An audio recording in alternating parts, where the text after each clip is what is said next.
We welcome you back to Las Vegas Motor Speedway here in Las Vegas, Nevada. As you take a look at our starting grid, you'll see that reigning series champion Kevin Harvick has picked up his 22nd career pole, as he will lead him down alongside David Stremme, who has his best starting spot of the year in a Dodge. And while you take a look at our starting grid, let's check in and visit with our in-race reporter, David Gilliland, who starts the car number 25 back in 26th position. David Gilliland, Rusty Wallace, ESPN. You got us? You're loud and clear, Rusty. Dave, you crashed in practice off of turn 4, and a lot of guys have been hitting the bumps down in turn 1 and crashing down there. You feel like you got this car handling well enough to you're comfortable on the track now? Yeah, all the guys, Todd Brewer and all the guys, they did a great job getting it fixed. All we had was qualifying there, and it was a little conservative, but you know, the car felt great. So I'm really excited, looking forward to the race here today. All right, Dave, thanks a lot for talking to us. All right, we'll also be talking with his crew chief on pit road, Todd Brewer. Hey, Todd Brewer, Andy Petrie up in the booth. Got a copy? Hey, Todd, I know you guys have struggled a little bit, hit the wall. You got a lot of things going on down there in the pits, and you got a lot of options with all these sets of tires and these small gas tanks and lots of pit stops. What's your strategy? Get some laps under our belt. You know, it's going to be a tough race. The car's going to move around quite a bit. With this tire and the fuel cell, it's going to be a tricky one. The freecreditreport.com board's going good. We got a couple guys from UFC down here, just in case it does get a little rough out there. Dave's done a good job. Everybody had to bounce back from a lot of diversity in practice, but we're happy. Good car. We're looking forward to it. 10-4. Have a good race. All right, we'll be hearing from David and Todd throughout the afternoon. They will be carrying one of our 8 high-definition onboard cameras here today. You see there's Mike Wallace in the Geico Chevrolet, Kurt Busch in the Penske Truck Rental Dodge, Ryan Coleman in the Z-Line Designs machine, David Gilliland you just saw a moment ago in the freecreditreport.com. There's Tony Stewart, the Old Spice Chevy, Carl Edwards, the Dish Network, Stephen Wallace, a 19-year-old in the Wise Trades Dodge, and David Rudeman in the Aaron's Dream Machine Toyota. Those are our 8 high-definition onboard cameras. I'll be showing you up close and personal about this new pavement here and turns at Las Vegas Motor Speedway. Well, let's update the final stories on pit road first. Here's our Jamie Little. Well, Doug, what a difference 3 weeks makes. Driver the number 22, David Stremme, showed up at Daytona and failed to qualify. Here in Las Vegas, he is starting second. He's also starting second for the Cup race tomorrow. So I asked him, what are his expectations here in Las Vegas? And he said, there's so many inconsistencies, so many unknowns. I'm looking forward to one fun race. Mike? Well, Jamie, the defending winner of this race may be Casey Kane, but so far his weekend has not gone as planned. In the first practice, he blew a motor. In the second practice, he slapped the outside wall, pancaking the right side of that car. Afterwards, he said, going through turn 4 is like driving on ice. Dave? Mike, the first time Kurt Busch raced in the Busch Series was last year. In the first race, he won. So you figure every time he comes out here, he might be really confident about his race car, but not so today. His Nextel Cup car is actually acting very different than his Busch Series car. And he told me just moments ago, the beginning of this race, we're going to have to just sort it out. Could be very interesting for Busch. Alan? Dave, the last 2 times the NASCAR Busch Series has raced on this type of track, the high-speed, 1.5 mile, 2 mile, they call intermediate tracks, Matt Kenseth has gone to victory lane. Today, he's driving the exact same car used in those wins with nearly the exact same chassis setup. Oh, and today, Matt starts 7th. And that's supposed to be a lucky number here in Vegas, right? Doc? All right, thank you very much. And guys, typically drivers do not like change. You heard in the pre-race show Tony Stewart talk about he's not very happy with what they've done here, drastically changing this racetrack to raise the bankings and repave it. Your thoughts? I don't think these guys mind change so much as long as it's for the better. And Tony Stewart didn't see it as being a change for the better. He sees it as being dangerous, and then that forces Goodyear to make a different tire, which makes the cars very unpredictable. So these guys don't mind change as long as it's something in the right direction. You know, I tell you what, Tony really gets aggressive with his statements. He doesn't like the track right now, but I will tell you, if he comes back next year, I think he's really going to like the track much better. Once the track seasons in a little bit, the track, you know, doesn't get so grippy. It's not so black. Goodyear's going to bring a softer tire back, and these cars are going to stick much better. And I got a feeling then Tony Stewart's going to like this place a lot more. Well, Chris Powell told me yesterday they were trying to change the racetrack to make the racing better, to give us better grooves. And they had the NASCAR Craftsman Truck Series trucks here back in September. and they had two grooves. They had a high groove so you could run side by side, which typically in the past was very difficult to do here at Las Vegas Motor Speedway. Again, the banking is 20 degrees, up from 12 a year ago. The backstretch is 9 degrees, up from 3 degrees a year ago. They have narrowed this track from 85 to 55 feet, making it much narrower in the corner. And now, here in the show capital of the world, Las Vegas, Nevada, a record crowd of over 105,000 fans are on their feet as 43 of the world's finest NASCAR Busch Series drivers are set to perform for 300 miles on a national stage.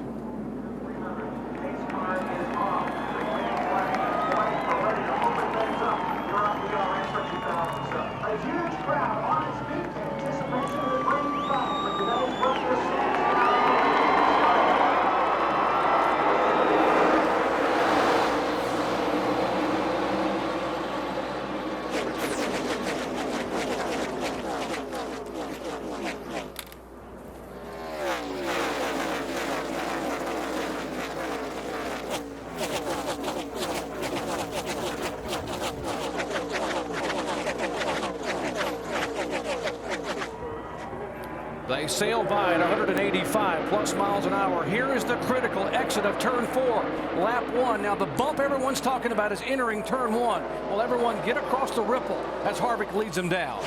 That's my main concern right now, Jerry, is getting into turn 1. It's very rough in the bottom side of the track. If these guys get in side by side, meaning the inside car compacted up against the outside car, they're going to lose their downforce and spin out. We saw that a lot off of turn 4 at Charlotte Motor Speedway with the same tire. Can make the car very loose. I see that outside groove already coming in on the first lap. You see these cars, see Tony Stewart on the outside, making a little ground. He's actually faster than the guy on the bottom.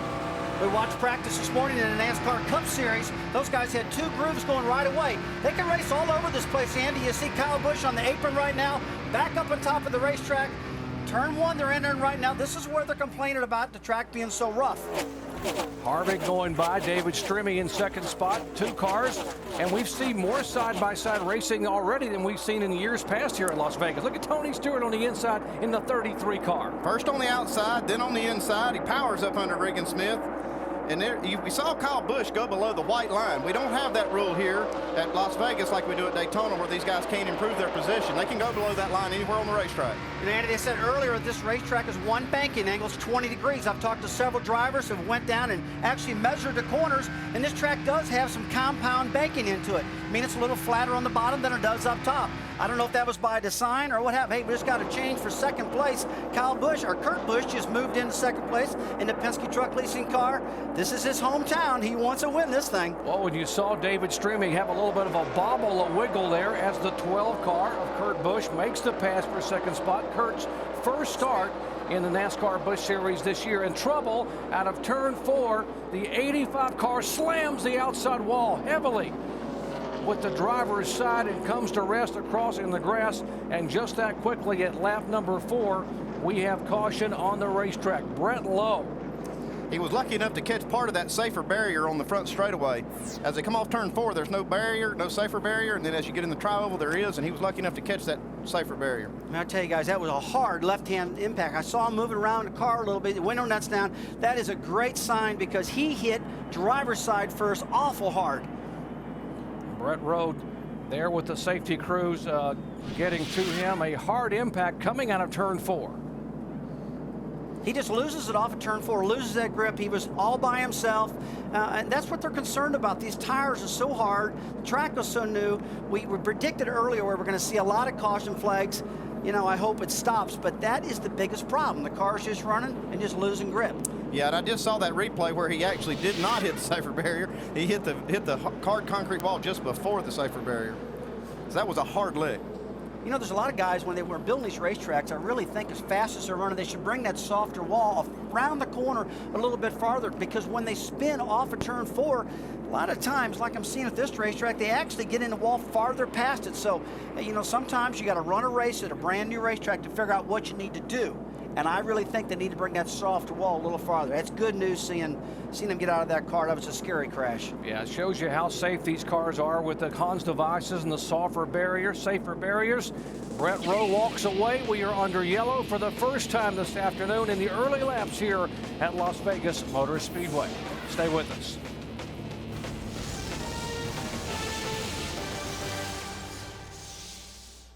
You can bet on just about anything here in Las Vegas, including today's Busch race at Las Vegas Motor Speedway. And Kasey Kahne, defending champion here, 4-1 favorite. But you can see the odds bunch between Harvick Burton, Kurt Busch, hometown favorite, Matt Kenseth, Kyle Busch, and Carl Edwards, the point leader. Those are the guys that are inside of 10-1. Back with Tim Brewer and Brad Doherty.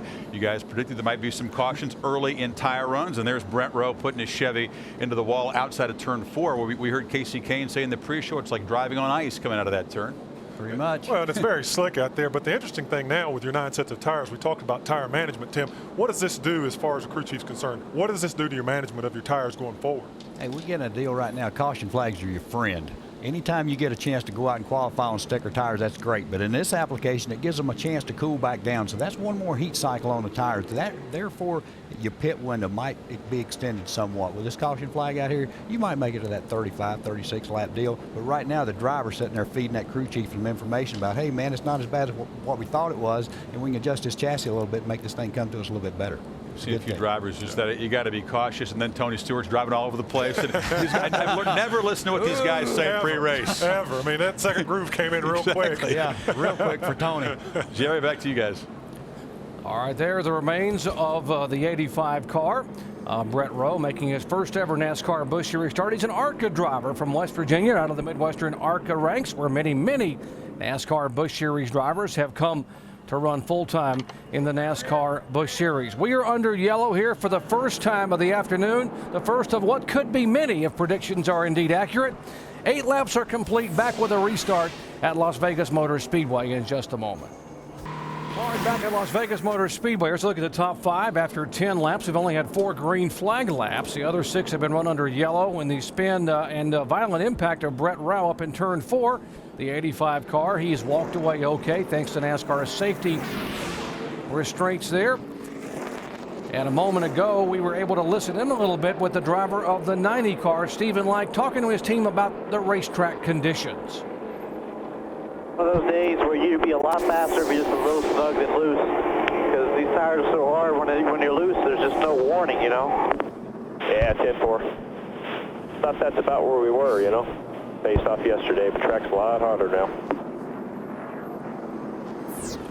And Andy Petrie, we talked at the beginning of the show, this has got to be a nightmare for a crew chief to try to constantly communicate and adjust for what's happening on the racetrack when they've never run here before at speed with these many cars at one time. Yeah, these crew chiefs are paying real close attention to these comments. I talked to Kasey Kahne yesterday, and he was just talking about the unpredictability of all the race cars. All right, pace car is pulled away as the crew chiefs are ready to give their drivers the green flag notification from the flag stand.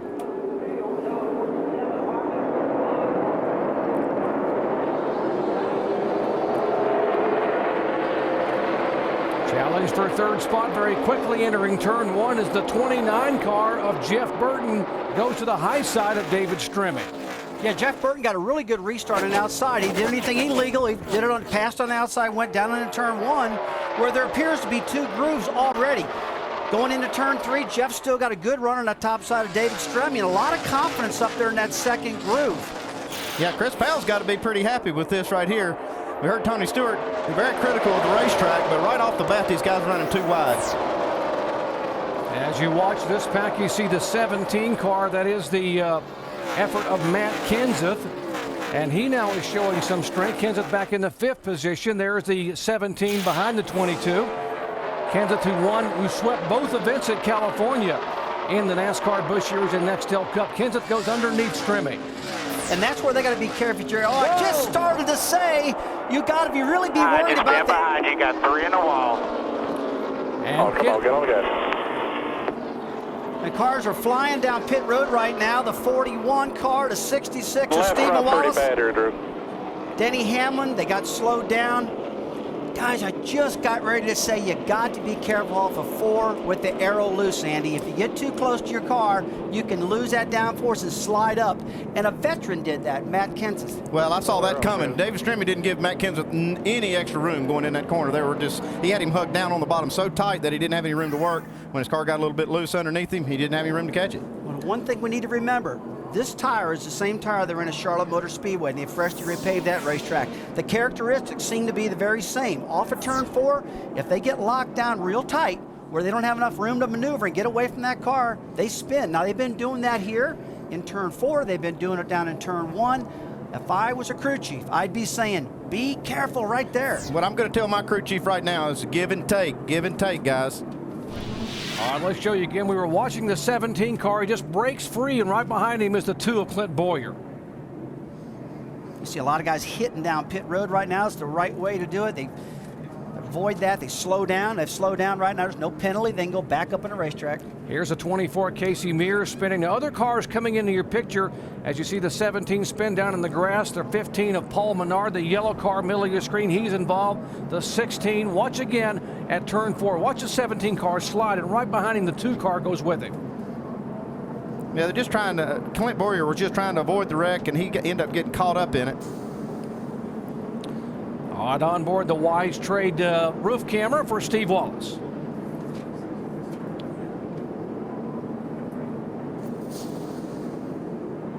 And you can see that Stephen Wallace was trying to be very careful back behind this bunch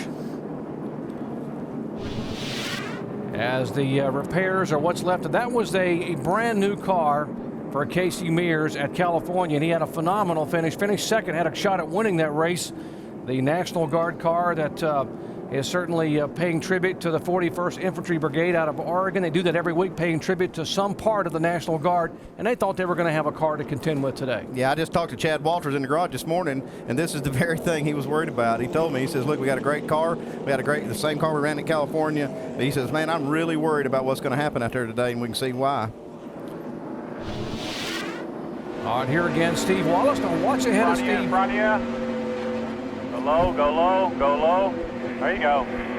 Ease it up, ease it up, ease it up.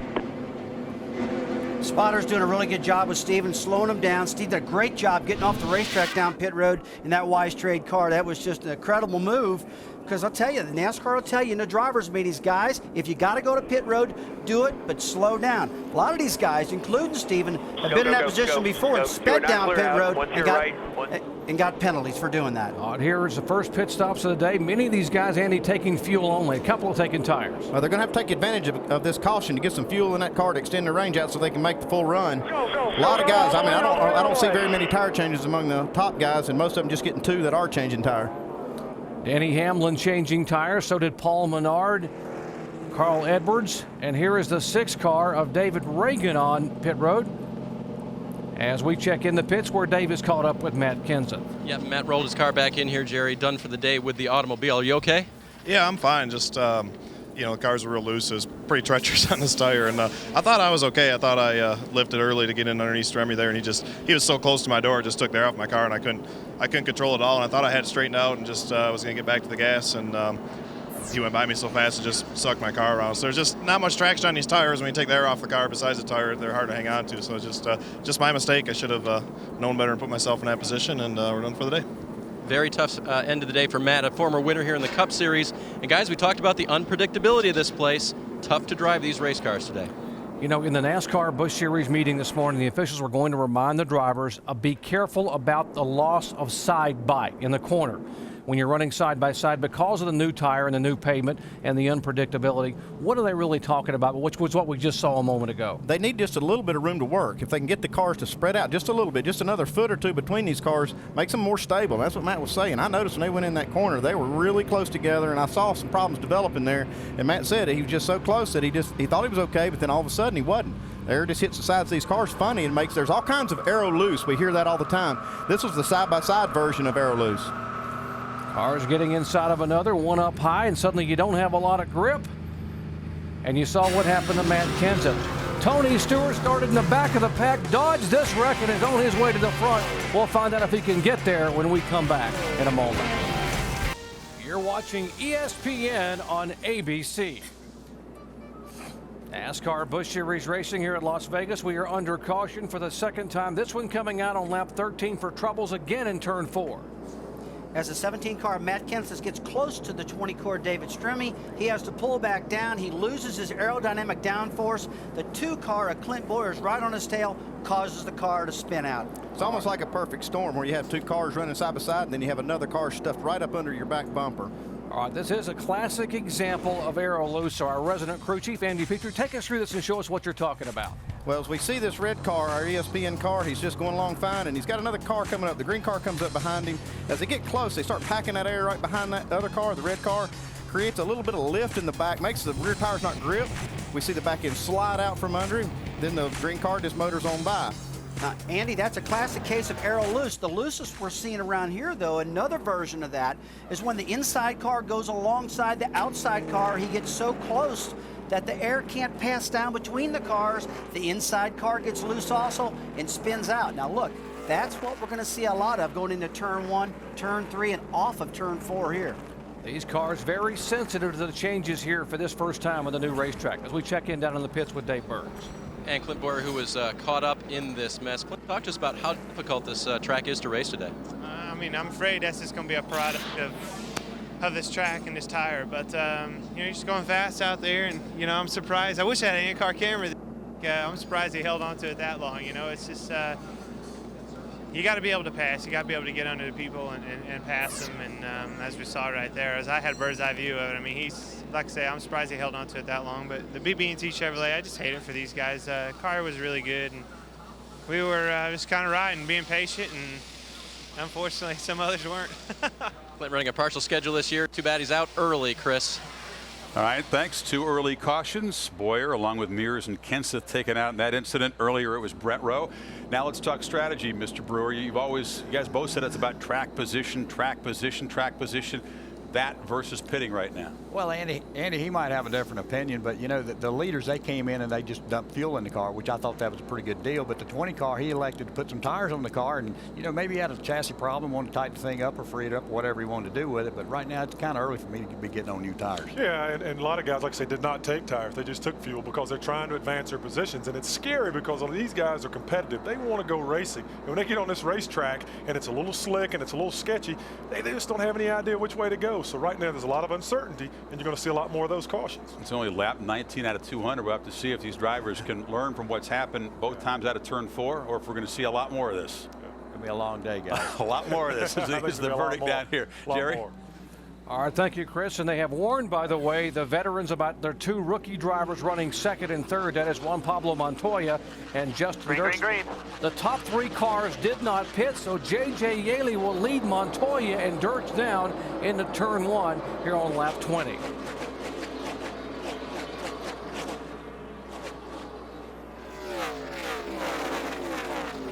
Kevin Harvick sneaks beneath the 3rd place car and just comes sailing up out of turn 2 with the 12 car of Kurt Busch and Stremme and the 29 of Burton in tow. These guys don't seem to be scared of the racetrack whatsoever. You saw Kyle Busch go right around the outside of Stephen Wallace and just, you know, not even slow down at all. Just kind of blew his doors off, so to speak, coming off of turn 2. A lot of head of steam, and then they ran 3 wide.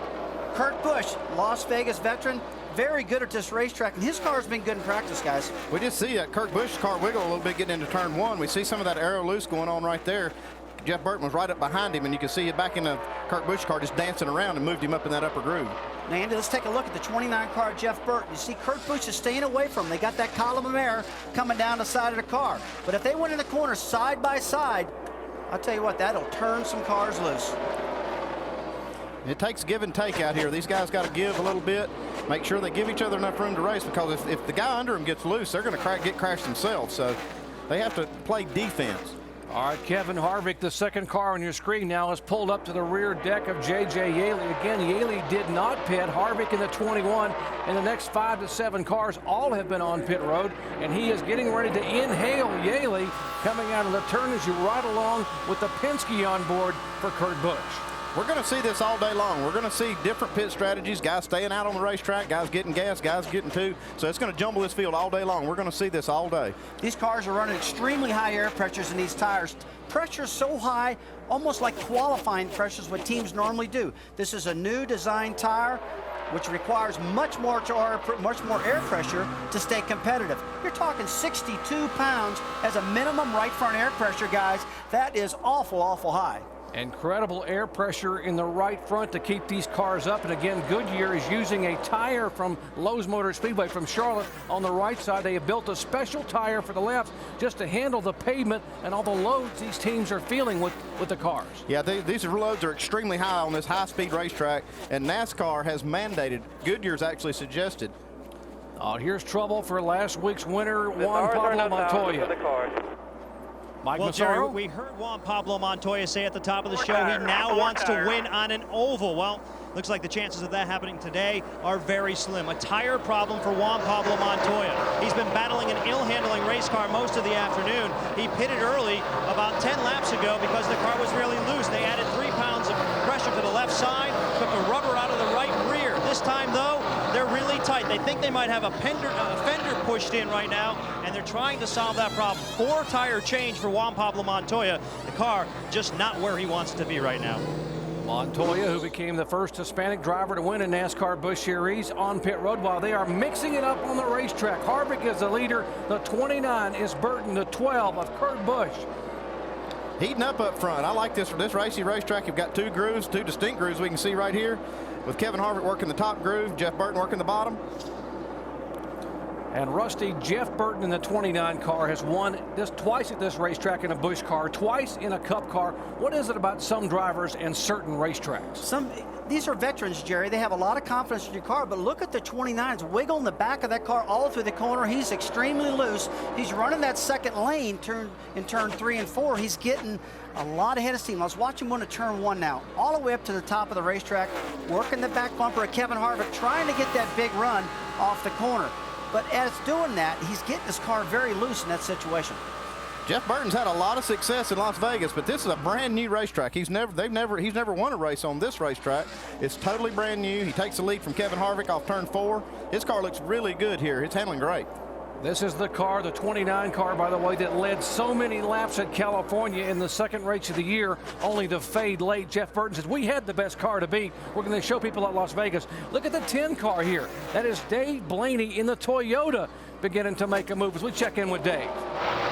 Hey guys, on that 29 car of Jeff Burton, talked to his crew chief Pat Smith this morning about the end of that race, Jerry, and I said, did you guys talk a little bit about that? You saved a set of tires that maybe wasn't the best for the end of that race. He said, yep, we're done with that. Jeff is okay with the decision we made based on how that race went. But today we hope, the best set saved for the end, and we hope we put it on at the right time, because really the only time they were bad in that California race was right at the very end. Andy Petrie saving tires. They've been doing it for a long time, and some of the best crew chiefs that are really good at it can win a race for you. Well, the reason they know that's their best set of tires is because they scuff. They got to run these tires in practice. They have 9 sets of tires. I talked to these crew chiefs. Almost all these teams ran every single one of these of their sets of tires. We got a battle for second. Indeed it is. We told you the Toyota was on the move. This is Dave Blaney in the 10 car trying to move inside of the Dodge of Kurt Busch. And Blaney moving up. And look at the 5 car right behind him. That is Las Vegas native Kyle Busch. And guys, he started back in 20th position. Watch, he's been working the top side of the racetrack, Jerry, and really making a lot of ground up there. Turn 1 and 2, in turn 3 and 4. You see him run up on him right now. And back in the pack, I'll tell you what, they are 3 wide back here. So the cars are sliding around all over the racetrack. They're lacking grip. And you see them dance around. Even the cars running fast are dancing around like the 10 car was earlier. And we check into the Kyle Busch pits with Jamie Lou. Well, Doc, we talked to Kyle Busch before the race. You know, this is his hometown. We keep talking about it. He graduated from high school here, graduated early with honors, mind you. Very intelligent man, but he wants to win in front of his home crowd. The car, he said, is working great. He's very quiet on the radio right now. And as you can see, he started 20th, and right now he's currently running 4th. So far, a good run. Everything's solid for Kyle Busch. Now, how in the world can everyone else be slipping and sliding and having trouble gripping the racetrack, and Kyle Busch just comes sailing to the front so quickly? That's the way he likes his car. If you'll watch, when he runs good, the back end of his car is slipping and sliding all over the place. He likes his car loose. We watch him these style racetracks, these mile-and-a-half tracks. He's always really competitive on these fast tracks where conditions are the way are of their day. There's been a lot of tracks he's run that have been repaved that he's been exceptionally good on. The day he's doing it again. Now, we've seen this field spread out just a little bit. Seems like these guys have calmed down a little bit. They kind of got their game going on, and they're feeling a bit more comfortable with the track. Also, the fuel's burning off, Andy, and when the fuel burns off, that makes the car not as loose. Yeah, it definitely changes the handling characteristics as the fuel burns down. But Brad already called it with Kyle Busch. He said he was his favorite to win, and he's looking awful strong right now. Let's remind the fans again that we are at Las Vegas Motor Speedway. As you watch the 33 car of Tony Stewart on the move, and they have smaller fuel cells here today. They only have 13 gallons versus the 22 gallons they normally run. They also have a new banking, 20 degrees, new pavement, a new tire. They're 10 miles per hour faster, and they've got their hands full, as Tony Stewart told you during the pre-race. But hey, he's on the march. He is on the march. I'll tell you, his car looks good, and he's been critical of this racetrack all week long, and actually in the testing sessions earlier in the year. And he's got his car working pretty good. And I got a feeling if he's able to win this race, he might tone that down just a little bit. They're putting a lot of the Goodyear rubber down on the track right now. You see down at turn 3 and 4, and off the turn right now that the track is getting really black. It's gray on the top side of the track, black on the bottom. Folks at home, that means there's a lot of rubber. That makes the car handle better, makes the cars much more predictable, and that's what's going on the racetrack right now. Also, they're able to run the second lane with ease now. Lap 35 of 200. It has already been an eventful afternoon, as this new racetrack has reached out and bitten a couple of drivers. Lap 4, the 85 car slammed the wall up out of turn 4. And of course, on lap 13, it all broke loose as well.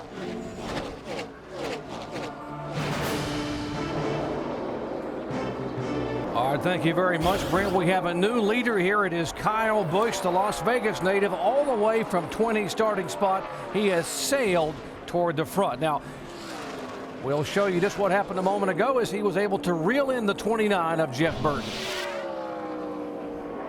He's got so much momentum going into turn 3 right on the bottom of the racetrack. Every now and then throughout the race, a car has one of the best. Different people get better handles on their car. Some have loose cars, some have tight cars, some have perfect cars. And right now, the 5 car is the best car in the field. He just went by about 0.3 of a second faster than anybody on the racetrack. Excuse me, Jerry, we saw Jeff Burton's car really wiggle there in 3 and 4, and I think he'd been fighting it just a little bit and allowed Kyle Busch to catch him, and then when he wiggled, he just took the advantage. You see Kyle Busch now has pulled away to about a 7 or 8 car length advantage over Jeff Burton. Now, while you watch this battle here toward the front, let's check in with our pit studio where Brad Daugherty, I believe, might have a question for one of our experts. Yeah, Rusty Wallace, I have a question about the fuel burn off. Why is it that the car seems to get more grip or is able to get more grip when the fuel starts to burn off as opposed to having a full load of fuel and having more grip? Why is that? Well, Brad, generally the cars don't handle better, but if they're a loose condition, like you see the back of these cars sliding around a lot, the back of the fuel cell where the fuel's located, there's 13 gallons of gas back there, and that's like rear pendulum weight. That's like taking a big old hunk of lead or something very heavy and tying the back of your car. When it goes in the corner, the back of the car tries to sling around, and as that fuel burns off, that gets less and less and less, and lets the guys have a lot more confidence on entry with a lighter back end. It's all about pendulum weight. It's all about the back of the car trying to slide around. And under these conditions, where everybody's fighting loose conditions, the car's sliding around, that really helps. As the fuel burns off, the tires gain a little bit of pressure and get a little more grip, starts coming in. While you're watching these cars up front, we will mention that the 14 car of young Kyle Krisiloff was given a black flag. That's a consultation flag by NASCAR for speeding as he was exiting pit road a moment ago. He had to pass through. Now, Kyle Busch is the leader. Let's check in his pits with Jamie Little. Well, just a few moments ago, Doc, there was a big scare in the 5 pits. Kyle radioed back to Alan Gustafson, his crew chief, and said the pitch just changed at the end of the backstretch. He thought he was going to blow up. So Alan told him switch electrical boxes. So far, Kyle came on and said it all sounds good now. So that could have been a problem. So I want Rusty maybe to elaborate on switching boxes and what exactly that does. But right now, he is the leader. Rusty. Well, right now, I think what's going on, if he had a little bit of miss in the engine, he tried switching ignition boxes to clear it up. But generally, if you have a total failure, then you switch ignition boxes. I've really never seen an ignition box start missing. It happened a couple times in my career, but that's something that very seldom happens. And here's a car slowing down, the 99 of David Rudiman. Speaking of problems, and Alan, we are being told he does not have any power at all. Well, weren't we just talking about ignition boxes? The last lap by, David Rudiman switched ignition boxes. You heard a pop into the engine, did not fix the problem. He's slowing on the racetrack, and they have some troubles under the hood. 9 times out of 10, when that engine misses, it's hardly ever the ignition. That's the first thing drivers want to change is the ignition. That's the first thing you can change. But most of the time when that engine changes pitch and it changes tone, it means you got some problems in there. And if I'm Kyle Busch and his crew, I'm a little bit worried about that pitch sound that they said that changed. And that's one thing as a driver, you can touch. You can go, you can grab that switch in and you can switch and you go, oh my gosh, I hope this fixes the problem. But it never does. If you have an ignition problem, it's going to stop running completely. And when you hit that second box, it's going to fire back up and go. Never does it fix a miss. All right, caution being waved now to the field. You see David Rudiman now coasting down toward pit road. Rudiman, by the way, in the top 10 in the NASCAR Busch Series points after 3 events. And this problem could cost him severely early on in the standings.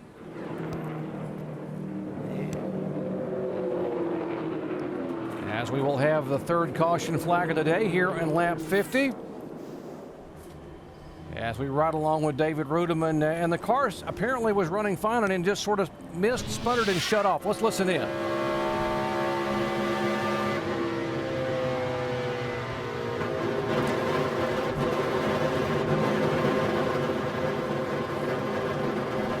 That doesn't sound like ignition to me. No, it really did. It sounds like an internal problem, doesn't it? Yeah, that didn't sound good. I don't believe they're going to be able to fix this. Nice quiet ride back to the garage area for David Rudiman. He went down into turn 3. He was wide open on the throttle. He got out of the throttle for the normal turn, back into it, and then it quit.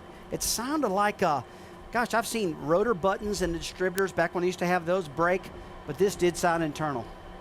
Well, this caution flag of the day will make the 25 car. That car there for David Gilliland, the Aaron's Lucky Dog free pass. He was the first driver, 1 lap down, and now gets to go back on the lead lap. And by the way, the free pass is you get to pass the pace car and go back around the racetrack and get back on the lead lap. He is the Lucky Dog's Aaron's free pass award winner.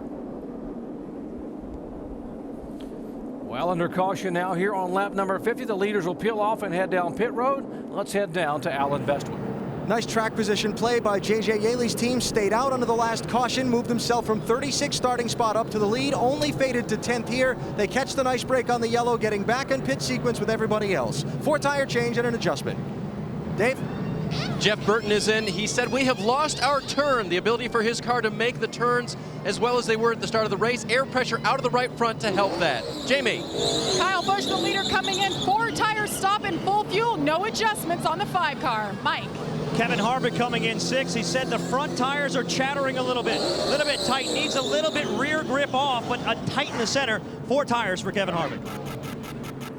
And there's a race off pit road. What a great effort by the Penske crew for Kurt Busch in the 12 car. He gains 4 spots. Kyle Busch, as you heard, he had 4 tires and fuel, lost a spot.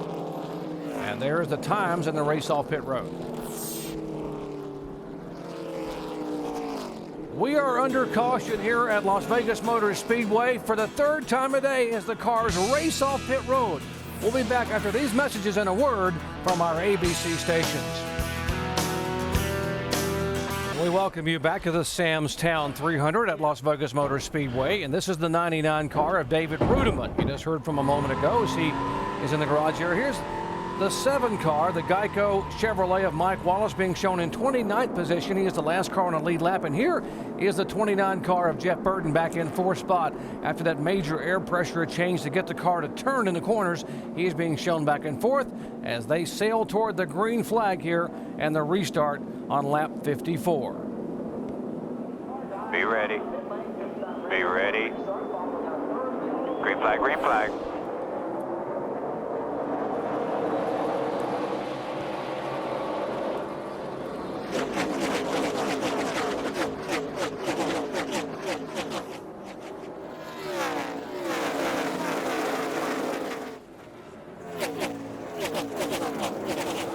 Sailing down the back straightaway, the 12 of Kurt Busch driving for Roger Penske.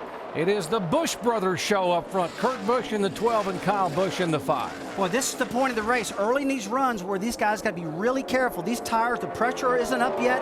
They're cold. And I look out and I can see a lot of these cars dancing around them. Look, I'm seeing the whites in their gloves just sashaying back and forth as we're watching them come down the straightaway. They're steering these cars so hard you can actually see it through the windshields. The Busch boys are out here in clean air, but back here in the pack where these guys are racing some lap cars, it's really pretty dicey. How about the fact that as you watch these cars back in the pack, Denny Hamlin, who finished second at Mexico City last week, second in the points. There's the wiggle you're talking about, Rusty, in the 41 car. Oh, yeah. See, they're getting real loose right now. You see the 15 car up underneath Stephen Wallace. Makes him loose. He goes to the bottom. But this aero loose is really something big time out there right now. They can get very loose early in these runs. Somebody forgot to tell Stephen Wallace he was wiggling, and he just keeps going. He didn't back off at all. His car's been flying out there today. It's really handling well. He's just got to hold on to it. As you see it moving around right now, these guys have got to be careful early in the run. Well, Steve Wallace now being shown in 13th position. He was the fastest qualifier among the non-Cup Series drivers that were there. He's the first Busch Series regular in qualifying as we check in his pits. Well, Jerry, a good race car perhaps is the best medicine for Stephen Wallace right now. I've been told he's battling a touch of the flu, and his uncle Kenny Wallace is on standby, but perhaps it's that incentive from his car owner that's keeping him out there right now. If he finishes inside the top 15, his car owner, his dad, the guy sitting next to you, is going to pay for 900 square feet of carpet in his new place. Guys, Reed Sorensen in the Juicy Fruit car. We heard so much about that Juicy Fruit car last week when Scott Pruitt was in it. He came in right front flat, guys. They made almost runs over his crew member, but he is out and away. Oh, hard crash out of turn 4. Hold the brake right there. Hold the brake. Hold the brake. Nice save. And Marcus Ambrose, the Australian driver and rookie contender, who was a noted road racer, used a little road racing skill, Rusty, to get that car spun around. Ready, guys. Come on. As we're listening to this radio chatter right now. We hit anything? I think so. We were talking right before that accident happened, guys. These guys are all over the racetrack. You saw them sliding everywhere. You can just tell this track is so abrasive on the tires. The tires are so hard. These guys have no grip. They're just all over the place out there right now. They got to get some time in before they can get racing again because they're sliding around. Look at Ambrose. Got that rear end kicked out all the way around. Jerry, when you get in that position, man, you just cannot catch it. That thing's gone.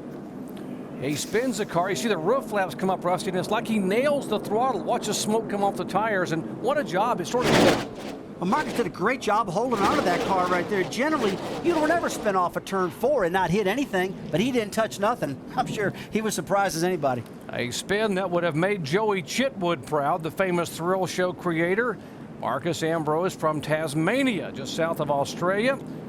A two-time road racing champion and the co-leader for Rookie of the Year this year, spins it around and brings out caution. Andy, as a car owner, you're going to love to see a guy keep it off the wall. It looked like a lot of skill and a little luck in this one. And we can see that's almost a classic case of air loose. We saw that the 18 car get right up behind him there and get him loose. Got behind on his steering and got really lucky off turn 4 not to hit the wall.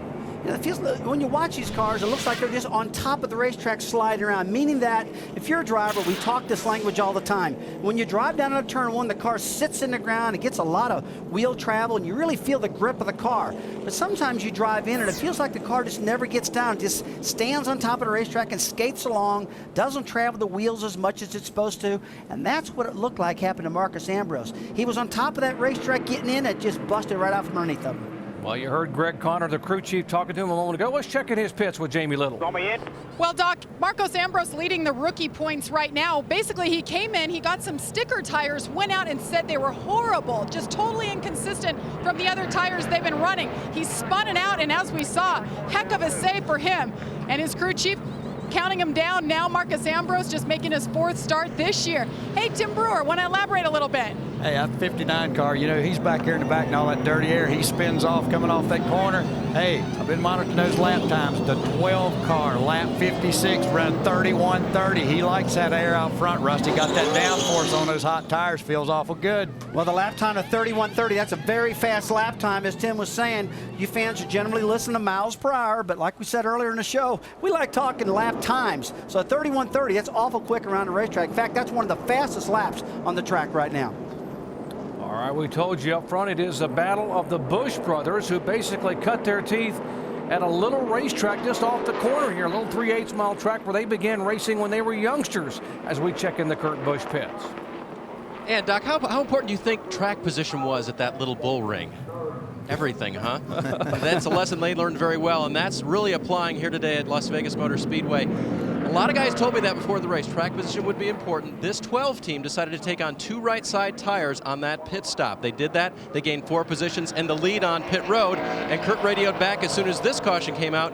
Good adjustments. They made a little air pressure adjustment to help a loose race car. Guys, I think that's probably the right decision. That means the tire pressures are already up on all the tires. The left side tires had their pressures already built up into them. Now look, these tires are not wearing much at all, so it's not a bad idea just to go ahead and throw right sides, go out there and run. If I had right side tires on and kept the left sides, Andy, that would probably keep my car tighter in the beginning of the run. That's one rule of thumb we say if cars are loose, back end sliding out from under it, sometimes if you just put new right sides, leave the old lefts on with the built-up air, it'll tighten the car up a little bit.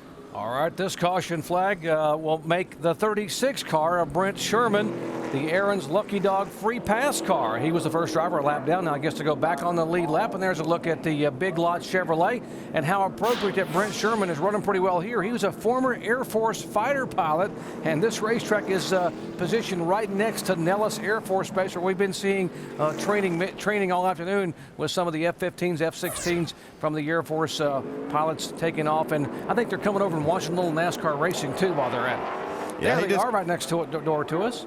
Yeah, he just got the clearance to go around the pace car and line up on the runway behind the field. Boy, you talk about it feel good early in the race, and you go a lap down and you get that lucky dog and you get back in there, your whole crew's going, hey man, we're back in this baby. They were feeling pretty blue before that happened, but now they got to be feeling really good. As the field lines up behind the safety car, we'll see if Kurt Busch can hold off Kyle Busch. The younger brother is Kyle by 7 years. Be ready. Green flag.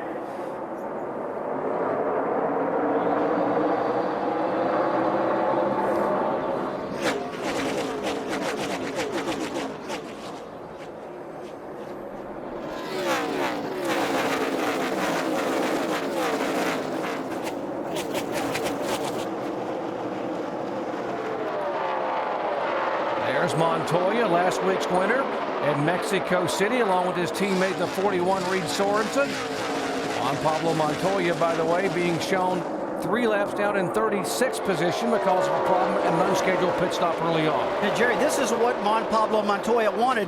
Montoya's car has not been handling good all week long here. Brad Parrott had that car handling perfect last week at Mexico City. They have just not hit on it here. I'm afraid he's not going to win his first oval track race today unless something crazy happens.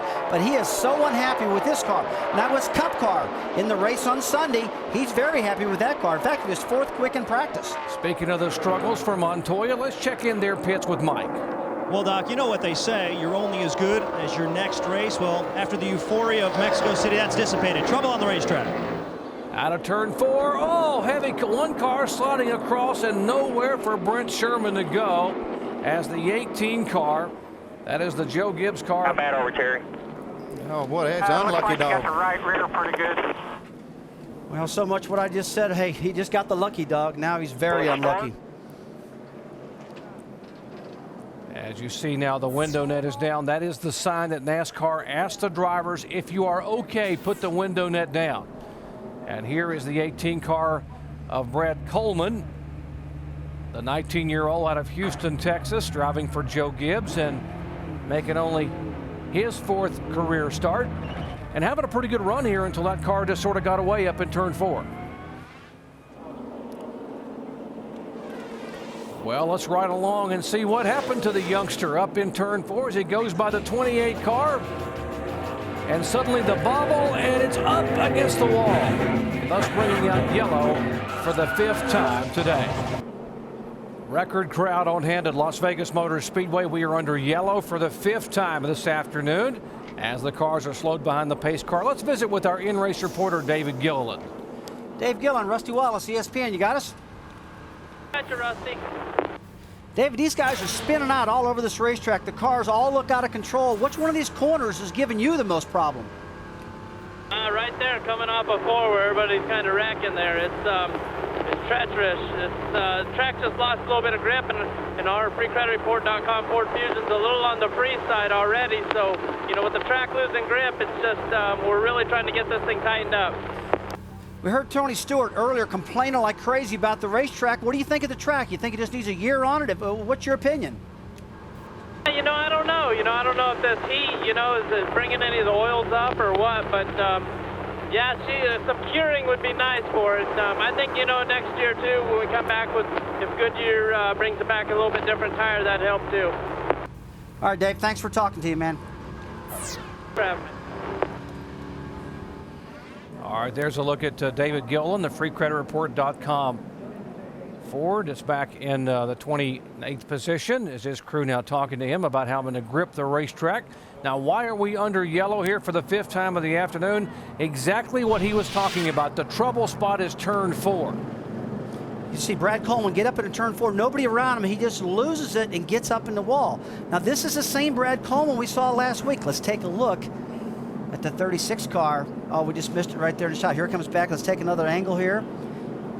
Brad Coleman spins, gets to the wall. No place to go for the 36 car. Oh my gosh. And he just got the lucky dog back. He's probably thinking, what in the world? I went from a hero to a hobo, man, or nothing flat. But this is the same Brad Coleman that ran so well at Mexico City last week, guys. He was really flying around that racetrack, not so lucky today.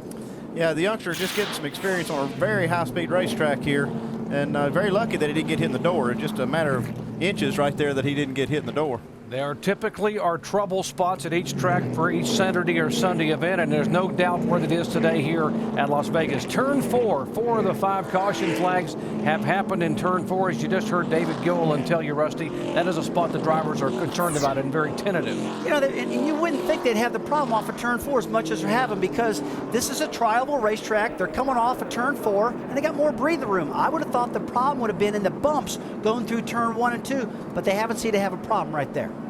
Well, here's the 60 car, Carl Edwards, who is our points leader, and he has had a bit of a struggle with this brand new car throughout the weekend as he heads down pit road, as do others. Here's the 12 car of Kurt Busch headed down to Dave Burns. He will give up the lead, Jerry. They will take on 2 tires this time as well. It will be the left sides to match those right sides they took earlier. No other adjustments.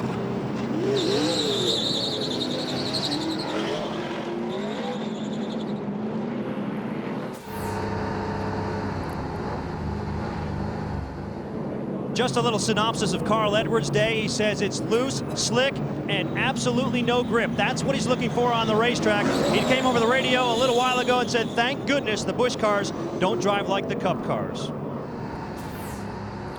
As he takes fuel only now, when these guys are talking about how much they like how the Cup cars drive, it's sort of a bit different than what you normally hear. The Busch cars are easier to drive than the Cup cars. Well, that is a little bit peculiar because the Busch cars have got more downforce. They have more rear spoiler by about 1.25 inches, I believe, and that gives you more downforce. Plus, they have less horsepower. It doesn't, when the driver goes right back into throttle, they don't spin the rear tires as easy, the Busch cars do. But a lot of guys like that Cup car, and I got a feeling the reason is because of the 110-inch wheelbase. What do you think, Andy? Well, the wheelbase may be the factor here, but what I see happening is half of these cars stayed out, half of these leaders stayed out, and half of them pitted, so it's going to be real interesting coming back to green. Okay, pit stops a moment ago. Now watch the Harvick crew. The pressure's up a little bit, top it off again, and then we'll work our way back up. Here's Shane Wilson talking to watch this right rear tire just roll away right in front of Casey Kane. Okay, that's going to draw a penalty right there. The NASCAR has a rule that says that your tires have to be in the inside half of the pit box before your car can leave. And we can see them right here. The NASCAR officials, I think, have told them they're going to have to come back into pits for a penalty. Well, NASCAR Busch Series racing in the show capital of the world. You never know what you're going to find on pit road. How about the Blue Man Group getting ready to make their pit stop? Back with more ESPN on ABC in a moment.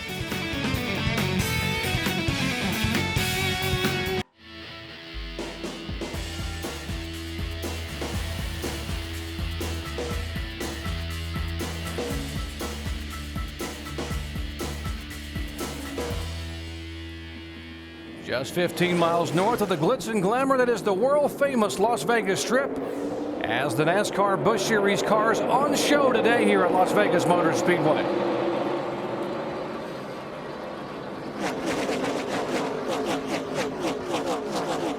Kyle Kyle Busch still at top of the field. The top 11 cars did not pit under that most recent caution flag, and Busch continues to lead Dave Blaney now and stretching it out to about 8 or 9 car lengths. Paul Menard got a great start. He jumped on the outside on that start, which is legal. Passed him a few cars. He's got a big head of steam. You know, what I see, a lot of these guys are timid on these restarts, and they just shoot to the top side of the racetrack where they don't slow them down at all. Yeah, that's Paul Menard in the 15 car. He just blasted on that restart. Meanwhile, back up front, Tony Stewart makes the pass on the 10 car to take the second spot away. And Tony, who started back in 17th position and was very critical of the redesign and reconfiguration of this racetrack, having a pretty good afternoon. Well, he's having a good afternoon right now. I think he probably spoke too quick that he didn't like this, he didn't like that. The track looks to me to be just fine right now. No problem with the racetrack. These guys that stayed out, Andy, it looks like they're up to speed quicker than the guys that put new tires on and have got to burn some of that fuel off. You see them still dancing all over the place, but the guys that stayed out, like the 5 car, got that track position, no problem there. Okay, the restart we talked about a moment ago, where it is legal, as Andy Petrie told you, to pass on the outside once the green flag waves. Now watch the yellow 15 car of Menard. Oh man, he throttled up, he got a good start, had his tires cleaned off, got right past David Stremme. Good run, 3 wide into that corner, but he made it. That's what I like, a race car driver is ready to get to work. Up front, Tony Stewart is getting to work in a hurry, trying to look to the inside. Chevy passing Chevy, and now Stewart, for the first time today, takes the lead here on lap 75. Hey, not too bad for a driver that hates the racetrack. He looks like he's looking pretty good to me out there right now. I'll promise you, he'll change his mind. If this cat wins this race, he won't be complaining. Hey, I can't wait to see Chris Powell handing the trophy in victory lane and see what kind of hug they have for each other. You don't think he'll give it back to him, will he? I don't know if he'll give it hand him, but we'll have to see.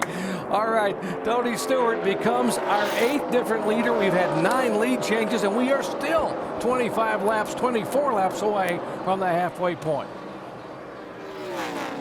And with more on the general manager of the Speedway, let's check in with Alan. Hey, Doc, after Tony Stewart's strong comments on our pre-race show, and specifically mentioning Chris by name, I wanted to offer Chris the opportunity to come on the broadcast and discuss why they redesigned the racetrack and what the thinking was behind the changes. Chris's response to that offer was, I'll let the racing speak for itself. Well, I think that was a pretty good decision. We were watching Tony Stewart just a little while ago, Andy. Looks like he had fluid coming out of the right-hand side of that car. I believe that 33 car is overheating. I think Tony Stewart was in a hurry to get in the lead. We see Carl Edwards working the bottom of Kurt Busch. You can see those bumps in the racetrack when they go in there, and that car just jumping up and down as they run side by side. Yeah, here's the 33 Rusty's referring to. When he made the pass a moment ago, you saw some steam or water come out of the right part of the hood there, up toward the windshield. Yeah, he's hot right now. That car's overheating. We have to talk to his picture. In fact, it's pouring a lot of water out and has not stopped yet. You know, generally when the air gets through the grill, it'll cool these engines down, but we're about 3 laps into this run. It's really pouring it out right now. I'm afraid he's got some problems. Yeah, he's going to have problems with that. They're going to have to fix that. They're probably going to have to end up putting some water back in that car to make that car finish. So it wouldn't be long. He'll be on pit road if it keeps doing that. The hotter it gets, the more difficult it is to breathe. Just like if you're right here running a race and it's 80 degrees and you begin to overheat, you can't breathe and you slow down. That's what's happening to Tony Stewart right now as Kyle Busch has gone back around him. I was trying to get a look at his grill and see if he had any debris on the front of that grill on the 33 car. I don't see anything right now. Maybe just a little regular trash that's on there. Got to remember, he hasn't pitted, so he could have some debris on it yet. Let's take a look. Looks pretty clean to me. Let's see what they're saying in the Tony Stewart pits. Jamie? Well, Doc, I'll tell you what, I think we just startled the whole team. Jason Radcliffe, his crew chief, said, no, everything's good. And then all of a sudden they jumped up and they were seeing what we saw on the monitor. They said, he's quiet. He's not saying anything on the radio, so they're assuming. They're asking him right now if water temp's okay. Very quiet. All seems to be okay in the 33 car, guys. So far, right now, running second. Oh, it's 270. All right, here a moment ago is the 33 car. 10-4. All right, 270 degrees, Tony's reporting. The crew didn't even know the car was running hot. Us up in the ESPN booth, we could see it on the camera, told the pit crew, he's told Tony, and Tony's went, oh my gosh, it's 270 degrees. That's how hard these guys are focusing on their car. Didn't even have time to look at the gauges. These cars are running so loose out there. We had his hand full off turn 4 when he gave up the lead. But it also shows you what kind of talent these drivers are to be able to run these cars this hard on a new racetrack. And Tony, again, has driven all the way from 17th starting spot. He took the lead on lap 75. And we still see steam coming out of the car, and I know Dan Stillman's going to have him checking it really close. And the oil's through the roof. Okay, these guys need to bring this thing down pit road right now if they got any shot at all of making this race. 275 and the oil is climbing through the roof. It's just a matter of time before it blows the hood clear off that car with a blown motor. Tony Stewart, who has 2 career wins in the NASCAR Busch Series, both of them coming at Daytona. There's Dan Stillman and the crew down there, the Old Spice crew, very concerned. They saw what we were showing you at home. That's how they found out when we saw the steam. Look out for water pressure there, water pressure. 34. 10-4. What we see there is a cool down unit. These guys will plug that thing in on a pit stop, and it'll add water back to the cooling system so they can get this thing cooled back down. But if they don't get in the pits pretty quick, they're not going to have an engine that's going to be able to cool down. It'll be blown. Okay, Andy, here's the problem. Risk and reward. He's running on Sunday. They're running 200 miles an hour. Do you risk staying on the racetrack and having this engine blow up and spinning and crashing and possibly getting hurt? I'd bring it down pit road right now. The big thing is tomorrow.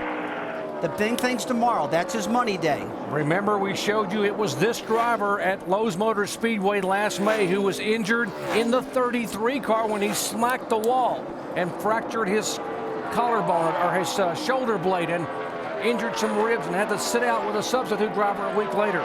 Now Tony Stewart doesn't have much choice. He's going to have to come to pit road. They're holding their breath right now. 275 on the oil temperature, raising to 280. It's 280 and climbing still. The oil's all the way back around.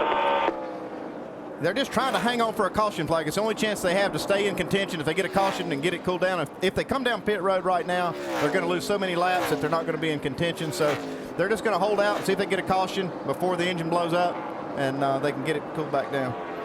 All right, here's the 29 car of Jeff Burton being shown in 3rd spot. Dave Burns.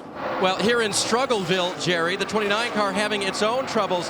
Jeff radioing in that the car acts like it doesn't know where it's going. The crew asking him, well, is it loose going into the corner? Does it feel like it's going to spin out? Jeff said, I don't know. It doesn't know where it's going when it gets into the corner. They want to put some air back in the right front that they removed on one of the previous pit stops to try to get more control of this car. Remember, as Dave told us earlier, they had made significant air pressure changes to the 29 car because they couldn't get it to turn in the corners. It got better, and now, as Dave mentions, the car is again dancing around and not turning. Well, we are hearing that tire issues may be developing on the 16 car. 285 now. All right, this is the point right now. We got a tire problem on the 16 car they're reporting, but with Tony Stewart's issue, him as a driver needs to make a decision whether to bring that thing down, because if it blows up and he's in the wall, it's his own fault right now. Well, what's happening with Greg Biffle? Let's check in with Mike. Well, Doc, a bit of a scare in the 16 pick. Greg Biffle came over the radio not too long ago saying the car feels a little bit weird. Wasn't sure if he had a right front tire going down. His team leapt to the wall, ready to pit that car, but then the car started to feel a little bit better. Greg thinks he might have just run something over, and it might have been a momentary lapse in feel for that race car. These tires are so unpredictable that some of these guys don't realize what's going on. They feel something funny and they go, wait a minute, I got a tire going down. They run another corner or two or another lap and say, well, maybe not. Maybe it's just the way this tire feels. We might want to explain again to our viewers that this is a right side tire that was tested here with the new pavement, but the left side tire, Goodyear opted to bring a new left side tire. Well, he just gave up a spot to Jeff Burton. He's still under power, but I'll tell you, he's going to have to come in here and get that thing fixed. I know they're trying to get a caution. They're hoping and praying to get a caution so they can get it cooled back down. Well, I think right now he's just running it with all the gauges completely buried on the car and just hoping that it's going to stay alive to a caution flag, like you said. And boy, that's a real dangerous thing to do. If you're Tony Stewart's crew chief, Andy Petrie, what are you thinking about that you hope it is so you can fix it as opposed to something you can't fix?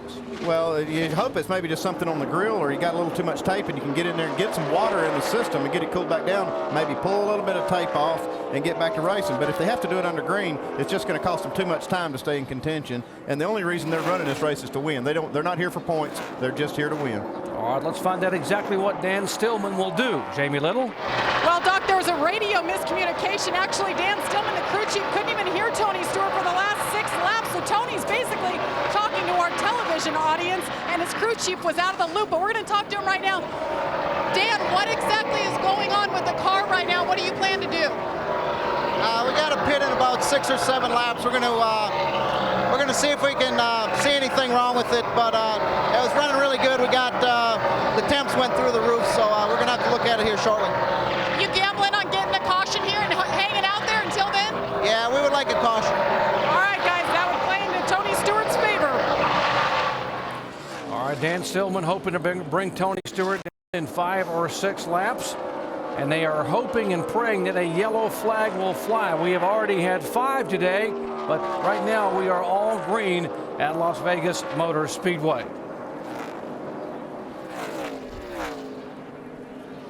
Well, Kyle Busch, the Las Vegas native, is our leader. We'll be back with more after these messages and a word from our ABC stations.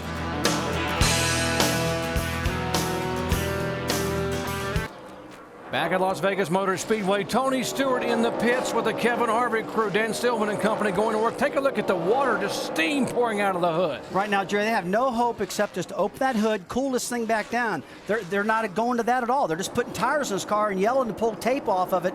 And I'm afraid that's not going to get the job done. They got to cool this thing down. You saw the tape just come off the front. Don't believe that's going to be enough, guys. There's no water in that thing. Dave Burns. And the 29 car of Jeff Burton gives up the lead. It's going to be a track bar adjustment. They're having trouble making that adjustment. The wrench going in the rear window. Down just a little bit to help Jeff's race car. Again, he was having trouble with the handling of that car. He will change for green flag pit stops. Also, Dave Blaney has been on pit road as well for 4. Joe Nemechek as well has pitted under these green flag conditions. There's David Stremmy's number 22 car. Stremme, who started on the front row for this race, as well as will be there for the Cup race on Sunday. Down and away. Making his pit stop as we have now reached the halfway point here at Las Vegas Motor Speedway in the NASCAR Busch Series. Our leader is the 4 car. Regan Smith, a 24-year-old driver, being shown at the head of the pack. Only the 4th time in his career he has led, and here is young Stephen Wallace coming down pit road in the Wise Trade Dodge. They have changed 4 tires in their car. Before that, he was running 12th, running good. He's been complaining a lot. The car's very, very loose after the last 4-tire change. Looks like they're going a lap down. 4 tires. Massaro's there, Mike. Stephen's been complaining a little bit about the car and the tires, saying they're completely inconsistent. On the last run, the car went from extremely tight to undrivable loose. Those are his words in 1 heat cycle. He said he's coming very close to wrecking the car. This pit stop was something he needed desperately. Dave? Regan Smith, a guy who gave up the lead, needed some adjustments on that car. Been running very well, and he's been getting a lot of help from his Nextel Cup teammate, Mark Martin, this weekend. Regan very confident at the start of this race.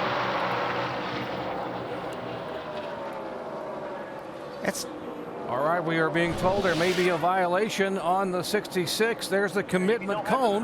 Just a pass-through. Yeah, you're supposed to make your pit stop in between the 2 cones. That's a commitment cone. And I believe he also sped off of pit road, so he's got a couple of issues. I think there's a pass-through penalty coming up for him. And here he comes down pit road. So entering pit road, he went above. There he goes below that orange commitment cone and gets down to 45 miles an hour. He will pass through, and then exiting after they made the adjustments. There's a look. Now, he's 19 years old. He's just learning a lot about the racing, but obviously these kind of things really hurt you. Yeah, I mean, I got to tell you, that entry, there's so many little rules they have on entering pit road. It's unbelievable. Now, you come through with the outside of the cone. That's not, in my mind, not a violation. In NASCAR's mind, I guess it is. That's the commitment line, whether you're going to pit or stay in the track. He obviously came a little too hot, missed the cone, brought it back down pit road. So that's something that team's got to take a look at. That's something I don't agree with personally. All right, back up front. Here's the 12 car of Kurt Busch. Has led 21 of the 104 laps, making only his first start here in the year in the NASCAR Busch Series. And now what has happened here is that this cycle through this green flag stop, these guys stopped on the last caution. The guys that just pitted under green stayed out under that caution, and so it's going to be about 15 laps that they're going to have to hold their breath and hope that a caution doesn't come out and get them called a lap down. Put this time, Kurt. Yeah, 7-4 will be coming in. Windshield's good. Need a water. Yep, got it ready for you. Yeah, Andy, Kurt Busch, Carl Edwards, Casey Kane, Bobby Labonte. These cars are in the top 4. They stopped back on lap 69 in that last caution, as you said, because they have a little breathing room in terms of when they want to come on the pit road. Watch your speed. Yeah, but it looks like they're going to come on down pit road now because there's nothing for them to lose. 3900 seconds. Well, here comes Kurt Busch bringing the Penske Dodge down, headed toward Dave Burns. And Jerry, other than that liquid refreshment that Kurt ordered up, they will take on 2 right sides. Remember, they've been going rights, left, rights. This is the rights change. They may not change lefts the rest of the day. They look great the last time they came off. He does want a slight air pressure adjustment out of the right rear tire, getting away and into the next pit stall. That rolled ahead. We'll have to see what the ruling is on that, but the car just a little bit loose right now, air out of the right rear. Here's Carl Edwards, our current point leader and race leader, as Edwards brought a brand new car here, and he and PK, Pierre Kittel, his crew chief, have certainly struggled. They were really scratching their heads in the garage area as trying to get this car dialed in. Last year's winner here, Casey Kane, coming down pit road. This is the Ray Evernham Dodge, headed down toward you, Mike Massaro. And Jerry, Casey Kane feeling pretty good about his car. The only thing he said during that last run was that the front end was a little bit tight and the back end is in the racetrack. A 4-tire change and a slight air pressure adjustment. Also a chassis adjustment. You see the wedge wrench go in. Moving around now to the left side of the car, making the 4-tire change. Casey Kane still feels pretty good about his car. You know, when these cars leave pit road, you hear them squeal like that. Those tires are so hard, they're actually sounding like a toy car or some type of animation going on. I've never heard tires squeal on a race car, a stock car, like they do here today. Almost sounds like a street car, the way it'll squeal when you spin a tire. Yeah, it's something these cars just don't do. I mean, but that's how hard the tire is. They're just very, very hard. Fingernails on a blackboard. Here's Denny Hamlin coming in. Jamie. Denny Hamlin coming in right side tires only, guys. We're seeing different strategies all day. We see some 4 tires, and here on Denny Hamlin, the 20 car, just fuel, and those right sides. Tough, little tight there. Eric McClure in front of him, but Denny Hamlin is out and away. And a reminder again, NASCAR has given these teams 9 sets of tires today. Ordinarily, they would only get 6 sets to try to keep costs down in the NASCAR Busch Series. And here's our leader. Points leader and race leader, Carl Edwards, now on pit road as he heads down at 45 miles an hour. But first, let's go up to the 77 pit. Bobby Labonte in front of Allen. Getting from second place, Doc, he told the crew chief, Wally Rogers, the car is pretty close. I wouldn't change much. They're going to take on 4 tires and fill it up with fuel. Mike Massaro. Kevin Harvick has a problem with his right rear quarter panel brace. It's broken. They were unable, however, to fix it under the last pit stop. They're waiting for a caution to get that done.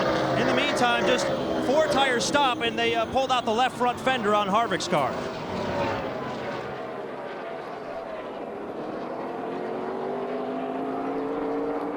And the 60 of Kevin Harvick headed back out. Certainly Carl Edwards headed back out on the racetrack. They made some significant adjustments, and they had the adjustment wrenches in both the right and left side windows there for Carl Edwards' car. Well, that's a serious chassis adjustment when you're sticking a wedge wrench in both holes in the window and turning on those screws. You don't usually see that. Yeah, you usually see them go to one corner. They're either going to work the track bar, put a little wedge in it, and make an adjustment like that. Stephen Light been running good out there again today. Pit stop going well at the moment. Let's take a look and see if he's got a good stop here, guys. Track position right now is very important. These guys got to spend the least amount of time on pit road as you possibly can. 18.2, not a good stop. You know, you want to see it down to 14s, 15s, stuff like that, but not a bad one either. Cully Barraclaw and company for the 90 car that's owned by Robert Yates. Stephen Light, the 20-year-old driver from Asheville, North Carolina. Going back on the racetrack, and guess who is back toward the front? The 5 car of Kyle Busch. We see Bobby Labonte in the 77 car there. He just pitted. He's going to try to work this 5 car pretty hard on these fresh tires and get his lap back. He's the first car 1 lap down. You know, you get a race like this where everybody's concerned about tires, they're concerned about grip. You can see them. Things are going on the day that normally don't happen here. The cars are getting spread out a little bit. A lot of drivers complain about things they never complain about. Now you talk about the 77 car trying to work the 5 car. The 5 car is the leader. The 77 car is a lap down, but if he can get back by the 5 car, he would be on the tail end of the lead lap if the caution were to come out. And he desperately wants to do that right now. He's running hard. And I don't know if Kyle Busch is going to rough him up or play hardball here or not with him. He might let Bobby just take the outside groove and get around outside and get back in the lead lap. What do you mean rough him up? What do you do? Well, I mean, he blocks him. He knows Bobby's a little quicker. He's kind of, hey, I'm not going to let this guy by because I might have to race him later on. And I don't want to give him the spot right now because he might beat me. And I don't want that to happen. So these guys drive pretty hard. Just kind of my own terminology, Jerry. Rough him up a little bit, you know. That's the old St. Louis short tracker, Rusty Wallace, talking about roughing him up here. And right now, Labonte just got on the outside of Kyle Busch to get himself back in that lead lap.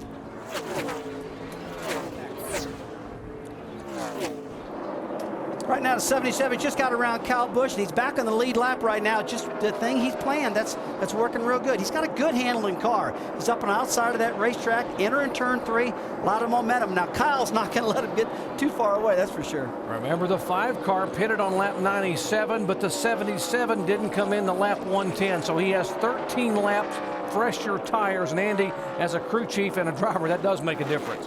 Tires are always better. And this is something that, boy, this is where you want the caution. Give me that lap back, man. He's driving his brains out, and he knows he's got the 5 car, Kyle Busch, right up his tail. That gives a lot of pressure. We see him running nose to tail right here. You can see Kyle Busch not letting Bobby Labonte get very far away in the 77 car. Bobby's got his hands full with Kyle Busch. Bobby Labonte, who won the 1991 NASCAR Busch Series title prior to going on and becoming a Nextel Cup champion.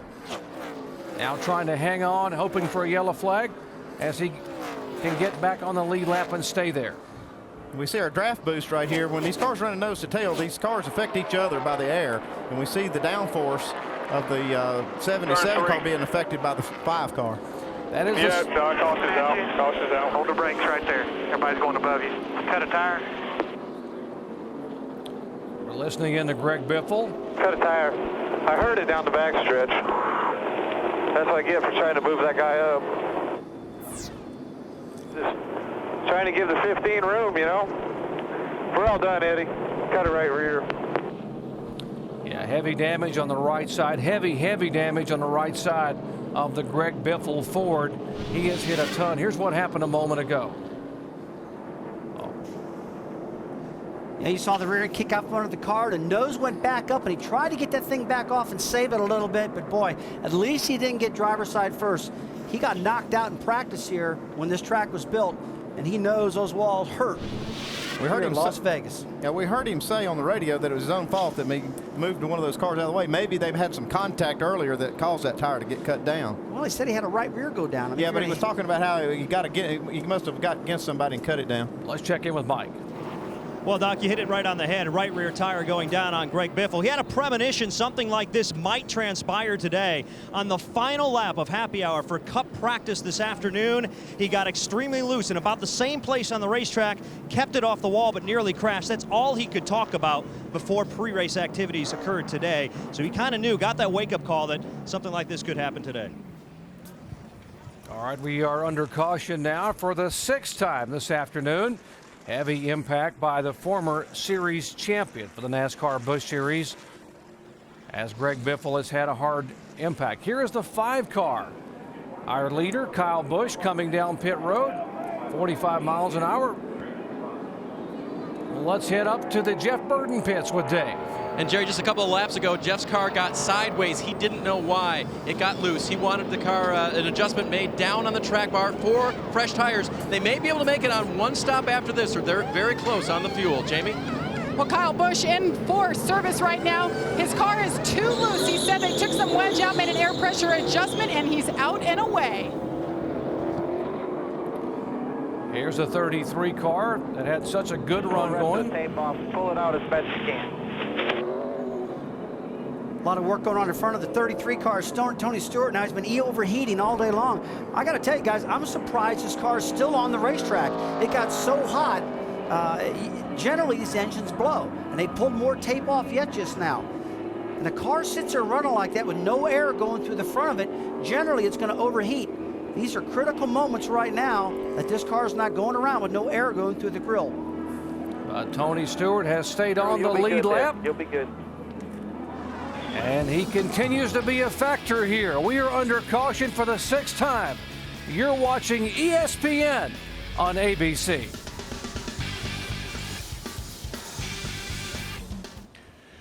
And welcome back. Our Holiday Inn race recap. All the talk was about the new steeper turns and the new pavement here at Las Vegas, and it came into play very early. Lap 4, turn 4, Brett Rowe, his first Busch start, gets loose, and his day is done very early.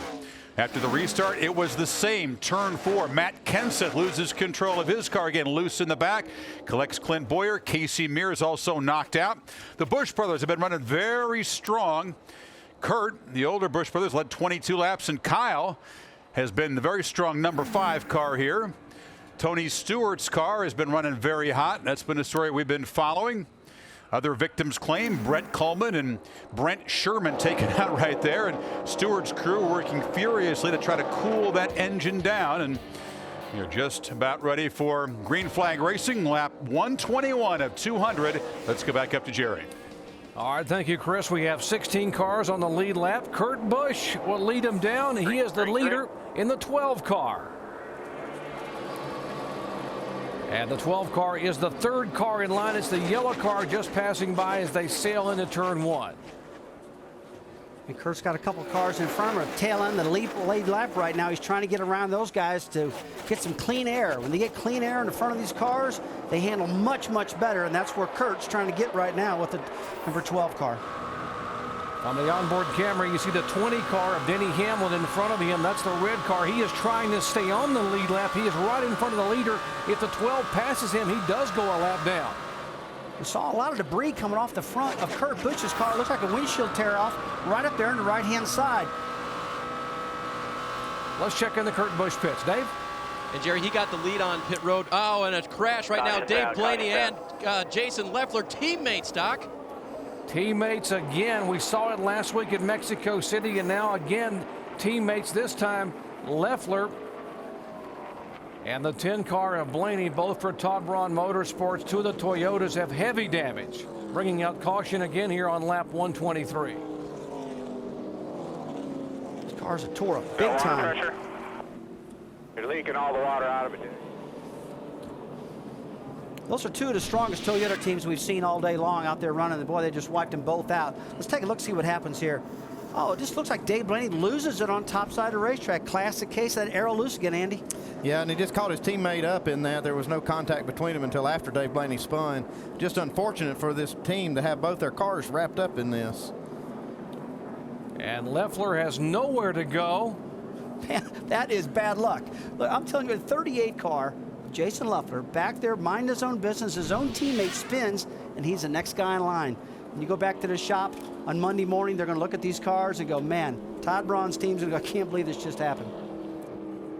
Well, heavy damage, and guess what? We are 1 caution flag away from tying the record. Not a record we wanted to tie here today.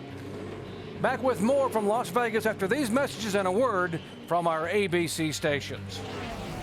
Well, all week long, if not longer, they have wondered about the tires holding up here at the Las Vegas Speedway, and we have had numerous problems today. Greg Biffle earlier today had a tire blow, moving Krisiloff out of the way, but that set up a later problem about half a lap later. You'll see Biffle losing it. He is standing by with Alan right now, and let's go to him. And he's got his nose in the monitor that we carry around with us, watching that replay. Greg, did the contact help with the cut down tire? You know what? We're really looking at it. I don't think so. You know, I heard the tire go flat. I could hear it from inside the car go flat 3/4 of the way down the backstretch. So I lifted early, tried to get the car slowed down, and it's hard to drive with a flat right rear tire. But you know, we probably ran over something out there. There's so many cars crashing, and there's so much debris on the racetrack that.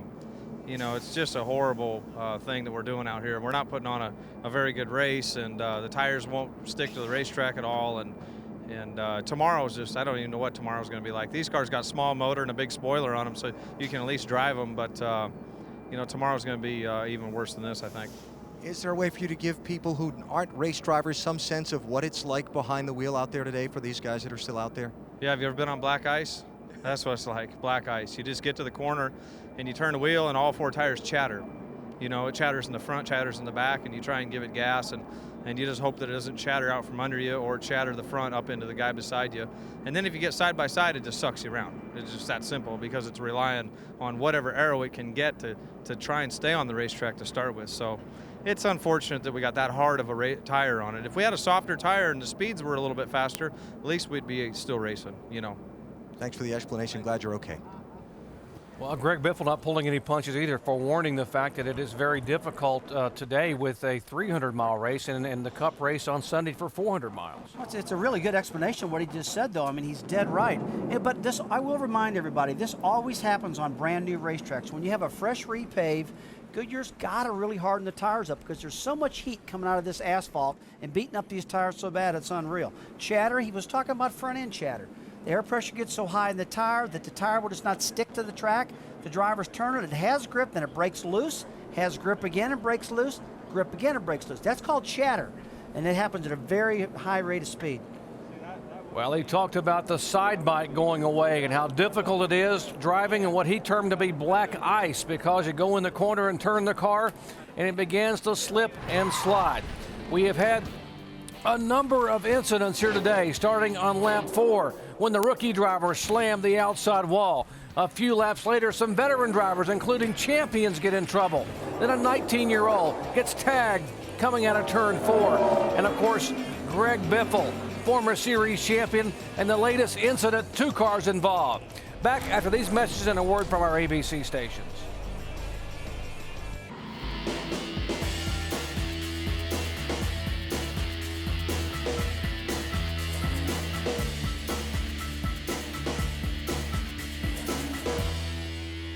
Little after 2 Pacific, folks, and let's get you up to date on what's happened so far with our NASCAR.com reset. And isn't it appropriate that at a Busch race in Las Vegas, the Busch brothers would be dominant here today? And as Greg Biffle told you, it has not been pretty. They have not solved the high banking on this track, which was completely remodeled after last year's race. Now you're looking down at the Cup cars, and we're going to ask our guys upstairs in the booth. We heard Biffle say that all hell could break loose tomorrow. Now tell us the difference between the Busch and the Cup cars, gentlemen. Well, you see the Busch cars have about 750 horsepower. They only turn about 9,000 RPMs. The Nextel Cup cars have about 850 horsepower, turning about 9,500 RPMs, and that's because they run a bigger carburetor. The Cup cars have less downforce than the Busch cars, because the Cup cars have a shorter rear spoiler.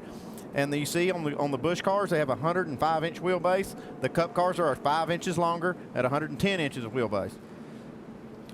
And as you heard Greg Biffle say, they're concerned about tomorrow running in 400 miles in the NASCAR Nextel Cup. They got their hands full here with a car, as you just heard Andy say, that has more downforce than what they're driving on Sunday. Well, you know, a lot of guys say, I want to run Saturday's race to get more prepared for Sunday's race. But look at all these differences. You got downforce, you got wheelbase, you got horsepower. A lot of things are different. And there's a lot of teams out there right now saying, why am I doing this? And we talked earlier in the broadcast, the risk and reward, you know, should you do it or not?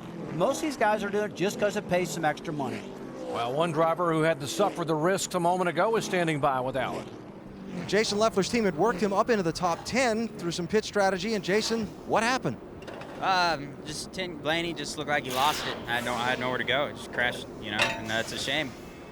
Great Clips Toyota was running really good, and started deep in the pack, tripped pit strategy, everything worked out good. The car was running good lap times, and you know, the hardest this tire is, you're just on edge on these restarts, and you're just hanging on, and you're steering the whole time, and you just got to take it easy. And Blaney just got sideways there, and he lost it, and I had nowhere to go. I mean, it's not like you can stop or turn or anything. I mean, it's a handful of these things at the beginning of these runs, but this car was good.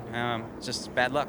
All right, thanks, Jason. And we've heard that from a number of drivers today. The first few laps on a set of new tires are really a handful. Tell you what, this is a tough situation these guys are in, right? With a new track and a hard tire. It's like they've dealt these cars. They've got to deal with it, but who's going to pay the price? And it looks like the teams and the drivers and owners are paying the price of all this carnage, all this crashing going on because this new hard tire and a new surface. I get why they do it, but boy, it's tough to navigate through. All right, let's see if they can hang on here for the final laps as we are just past lap ready, green flag. 131, 69 laps to go, and the Busch brothers have combined to lead 79 laps today. That's one of the tightest corners getting into turn 1, where we can get this dreaded arrow loose going on when these cars are packed side by side. And it's also 3 wide racing off turn 2. Here's Paul Menard crashing off of turn 2. Regan Smith is also there. We spun down the back straightaway, guys. Looks like he got loose up off of 2. You heard Jason Leffler just a moment ago to say that these tires are a handful on a restart because I guess they're not up to pressure. I'm not sure you can blame this on the tires. These guys were really racing hard, about 3 wide going through 1 and 2. We hadn't really seen them run 3 wide through there, and I kind of figured a little bit of a problem was developing. Let's see again the restart here. Watch to the right side of your screen here, the 4 car and the 15 of Menard. You see Menard just flat loses it coming off of turn 2, and it's just a classic case we talked earlier in our presentation, Andy, about arrow loose. Paul Menard just lost that car, and that's just an indication of how hard these tires are again. These drivers are doing a fabulous job holding on to these cars with what they got to work with. Let's see what David Gilliland saw from the onboard camera. Now, folks, it looks like he got up the right rear tire, got up in the gray. Austin's out. A lot of these drivers were telling me there's a little strip right up next to the wall that's almost like paint. It's like a wet something that's up next to the wall that the cars they don't run through it every lap, but once you get your right rear tire up in there, it's just really slick. And a new repave like this, Andy, a lot of guys have problems negotiating all these different shapes. And right now, you saw him get way high. We saw some of that debris fly out of his right rear corner of his car. He was getting up in what we call the kitty litter, the debris, whatever you want to call it at homes, folks. It's more or less dirt and grime from all the race being run. He got up high and got into that and spun the car. Here's Regan Smith, who was one of the cars still on the lead lap. He was being shown in the 15th position. He is the final car on the lead lap as he's involved in a record-tying 8th caution flag of the day. The previous cautions, 8 in 1997. We have tied the record, and we still have 66 laps to go.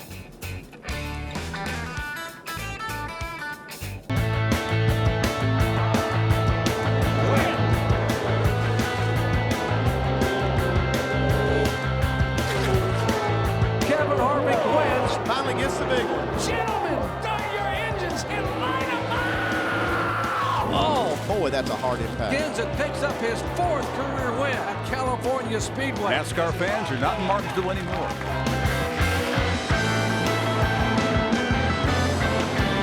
It's bad news when you take your own teammate out. I mean, that was no good, low, nasty, dirty driving. Got this one out of the way now. On the next one, I want to win in an oval.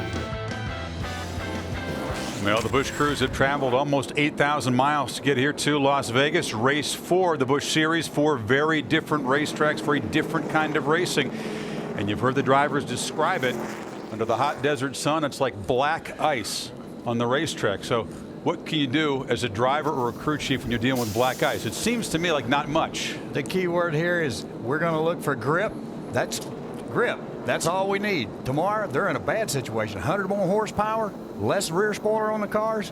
Yeehaw, boys. What about today, though? What about the final 64 laps of this race? The only thing you can hope for is to have the best set of tires and a track position up front with a clean air.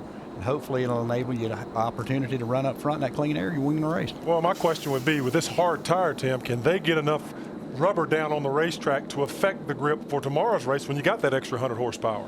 Tell you what, you would hope so, but the guys in the garage area, they're going to be working on shocks, air pressure, whatever they can do to achieve total grip. That's the only way you're going to get out of the situation. More edgy racing coming up. We're headed to green, and the Busch boys who grew up in this town racing against each other. Kurt, 7 years older than Kyle, battling for this checkered flag as we're back to green flag racing and back up to Jerry.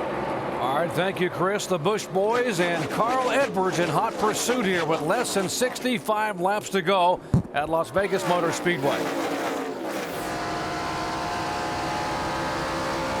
Well, Jerry, I'm watching these restarts, and I've got my fingers crossed these guys don't spin out, because this is the most sensitive part of the run. The first couple laps, they got to get these tires warmed up enough because they're so doggone hard to get the grip. We talk about the Busch boys up front. I know you've raced 2 brothers, and Michael and Kenny Wallace. Did you ever race them any differently than you raced someone else on the racetrack? Well, and I really did. You know, I raced them real hard, and I gave them a little room, and sometimes I felt that they held me up a little bit sometimes. I want to get out of the car, and I get all mad at them. They get mad at me back. Oh, we got another crash off of turn 2. The one car in the wall, J.J. Yaley. And that yeah, before he got me loose in, I was junk. You heard J.J.'s commentary talking back to James Finch's crew there.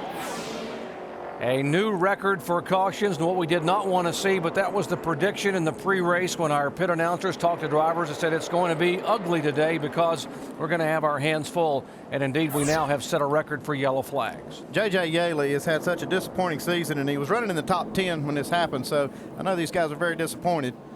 Had a good run going.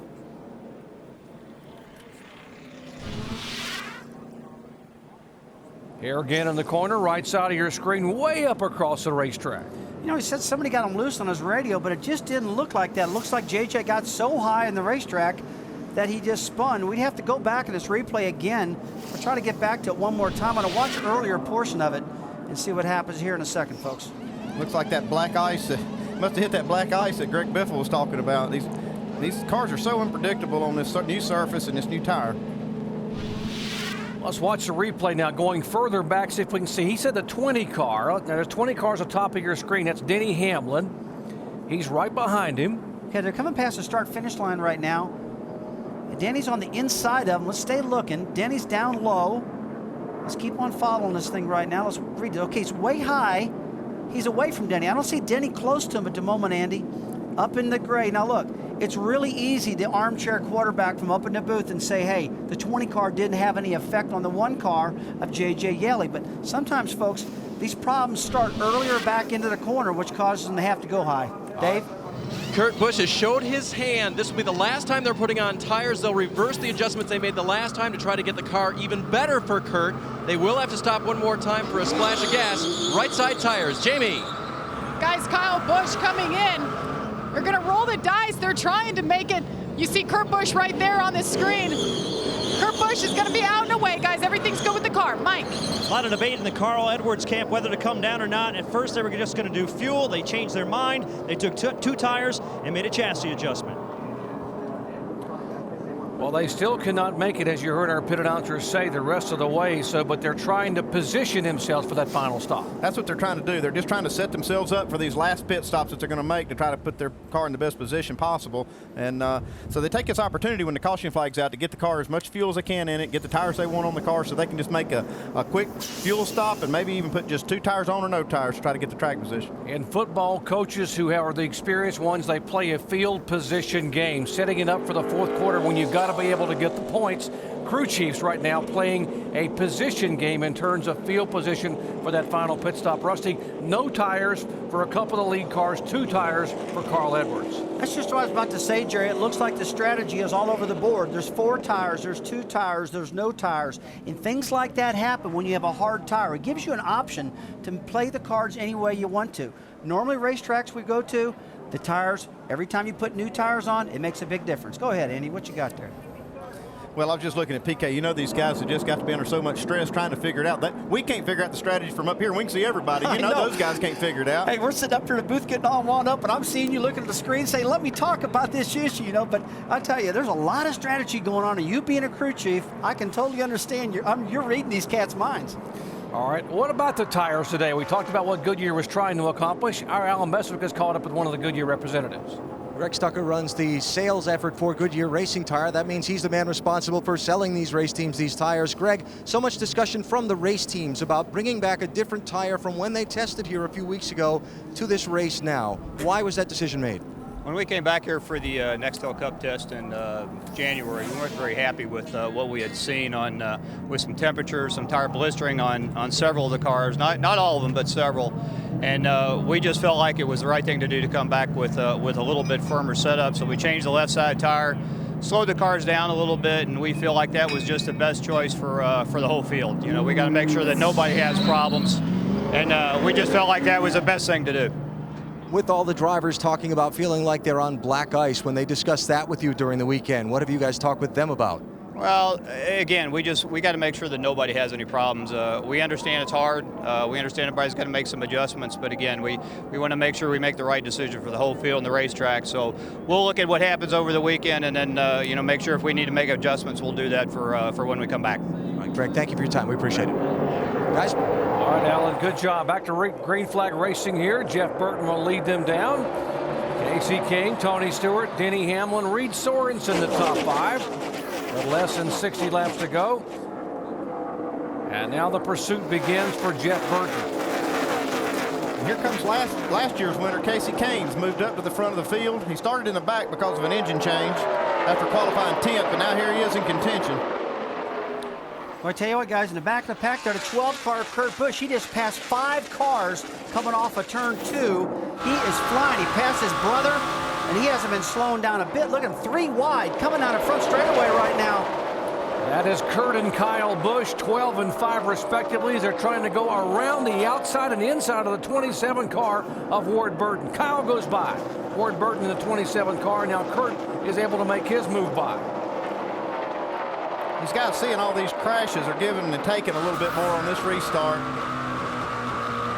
And it looks as though, Andy, a lot of them are trying to get the job done early, meaning that they get into turn 1 on these restarts, and man, they don't lift. If they get to the top side of the track, it looks like it's got more grip than the bottom side does. Once again, these speeds here are some 10 miles per hour faster than they had ever run here before. The pole was 10 miles per hour faster than the track record set back in 2004. Jeff Burton in the 29 car, a 2-time winner. The number 9 car, Casey Kane, won this race a year ago, and as you said, Andy, came all the way from the back of the pack. So obviously some of these guys are able to drive this track pretty well. Well, Casey Kane is one of the best drivers on a 1.5-mile, 2-mile racetrack that I've ever seen. And he usually is the one that's working the outside group, but we see Jeff Burton working the outside, and Casey Kane's working on the bottom. How long do you think it's going to be before Casey Kane goes back to the top? Because, he's done it occasionally, but lately it's been on the bottom. As you see a pass back here again, Kurt Busch passed his brother. Now, if these two cats don't be careful, they're going to wreck each other. Grandma will be flat mad about that one. Yeah, just like the Wallace boys that want to beat each other worse than want to beat anybody else in the field. You got that right. They're going at it door to door here back in the pack. As you ride along now with the onboard camera with the Penske Racing operation of Kurt Busch. You see Kurt Busch have to get out of the throttle off turn 2. You saw it wiggle. Had to get out of the throttle, and then there's Carl Edwards just shooting by on the inside. Edwards takes a 10th spot away from Kurt Busch, moves him back to 11th. As we check in Kurt's pits with Dave Burns. And as Kurt tries to make his way back to the front, this is the kind of run we've been expecting out of Kurt in this car. Remember, he ran very well last year, won a couple of races, and in 2005, his teammate Ryan Newman, basically with this same team, won 6 races in 9 attempts. Kurt will make probably about 6 starts this year in the car unless the team deems that he should run some more. And every time, they seem to come out looking like winners throughout the day. They'll have to pit one more time, but they won't have to take tires on their stop, which should make it very quick. Very good point, Dave, that this car will be shared by the Penske drivers, Ryan Newman and Kurt Busch, as well as Sam Hornish, who drives in the Indy Racing League and is the reigning Indy 500 champion. Here's the 29 car goes by. That is Burton. Then comes Casey Kane, and guess who is hanging on the 3rd spot? Talk about refusing to lose, the 33 car of Tony Stewart. Jamie Little. Well, that's right. It's amazing that he's come back. Right now, you're looking, our camera's watching the Richard Childress Racing engine crew. They're basically on standby right now, waiting to see what Tony Stewart says. Tony hasn't said anything about the car other than it's nice and smooth and handling great. He was actually being funny on the radio earlier. They're thinking that the pressure valve may be open, and that could have led to some of the problems. But I asked the engine crew, they said, if we could have it our way, we'd heat this water we have in our pit to 200 degrees and put it in the car so we'd be good to the end. But right now, Tony Stewart hanging in there for 3rd, guys. It's only one of 4 tracks he has never won on right here at Las Vegas. Now you saw Danny Lawrence, the engine builder for Richard Childress a moment ago. He was a major part of Dale Earnhardt Sr.'s 6 championships for that race team. Well, if you're a Tony Stewart fan and you just happen to tune in, we're going to tell you what happened to Tony. He started way back in 17th spot. Came through the field, took the lead, but began to overheat. He comes on the pit road, and it looks like a geyser is going off beneath the hood. They changed tires, but they also took tape off of the front grille to try to cool it down. and Tony somehow has managed to stay on the lead lap. And guys, I got to be honest, I wouldn't have believed this car would have been able to run like it has, given as hot as it seemed to be. It sure looked like it was awful hot. I'm very surprised that they were able to get this thing cooled back down and keep it out there. And I know the RCR guys, I can tell you firsthand, they build bulletproof engines, but this is a true testimony to their engine department. Well, Brad Doherty, you've got a different perspective from watching Tony's car come by the pit studio time after time. Yeah, and my question was going to be to Andy, just what he basically touched on, with the temperatures being pegged in the race car and the oil temperature going through the roof, the water temperature going through the roof. Is he just getting lucky right now with not having a problem with that motor? Well, Brad, these engines are a lot more durable than they used to be, and they can stand higher temperatures. They've got pressure valves on them that run that pressure up higher than what we used to see years ago. So these engines can take a lot more abuse and heat. And as we see, this is the case here with Tony Stewart, with this RCR engine still running after running extremely hot and pegging the gauges. Well, Tony Stewart moving toward the front or trying to hold on. He is third right now in hot pursuit of Jeff Burton and Kasey Kahne. Laps are clicking away here at Las Vegas Motor Speedway. You're watching ESPN on ABC.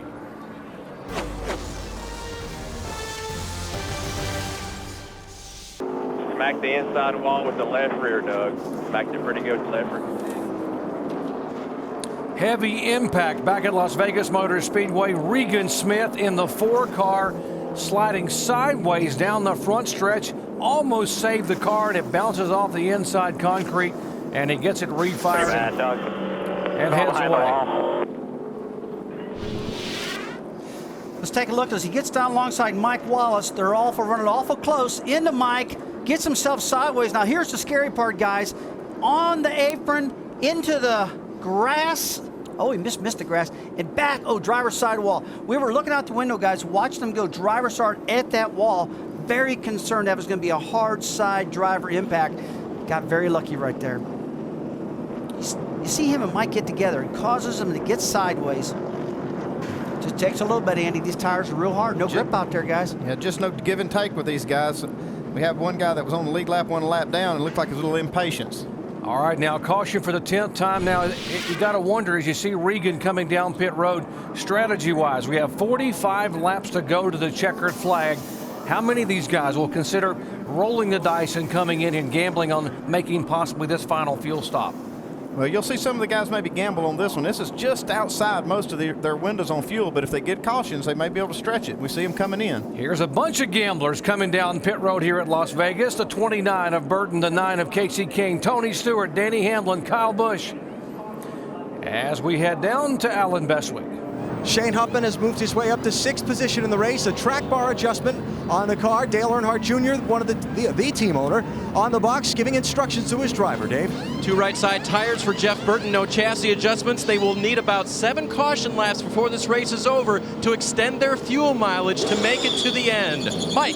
Kasey Kahne hoping to win consecutive races here in Las Vegas, saying to his crew, make sure it is full, hoping to go the distance from here. A 4-tire change for Kasey Kahne. He feels pretty good about his race car right now, guys. Well, Mike, Tony Stewart came in 4 tires and fuel. They believe they will have to stop, though, to top off toward the end. But so far, nothing wrong with the car, according to Tony Stewart.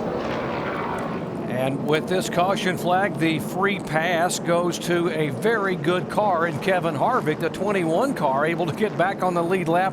I don't know about you guys, but if I see Kevin Harvick back on the lead lap, that's going to concern me because he can drive it as well as anyone in that 21 car here in the final 44 laps.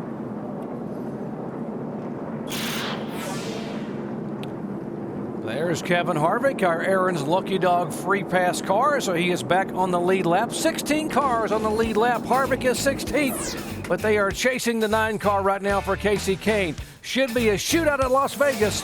Back in just a moment. And we welcome you back to the Samstown 300 NASCAR Busch Series event here at Las Vegas Motor Speedway. And next week we head to Atlanta Motor Speedway as NASCAR on ESPN on ABC, Saturday, March 17th, 2 o'clock Eastern Time. Our live flag-to-flag coverage from that 1.5-mile high-banked oval in Hampton, Georgia, just southeast of Atlanta.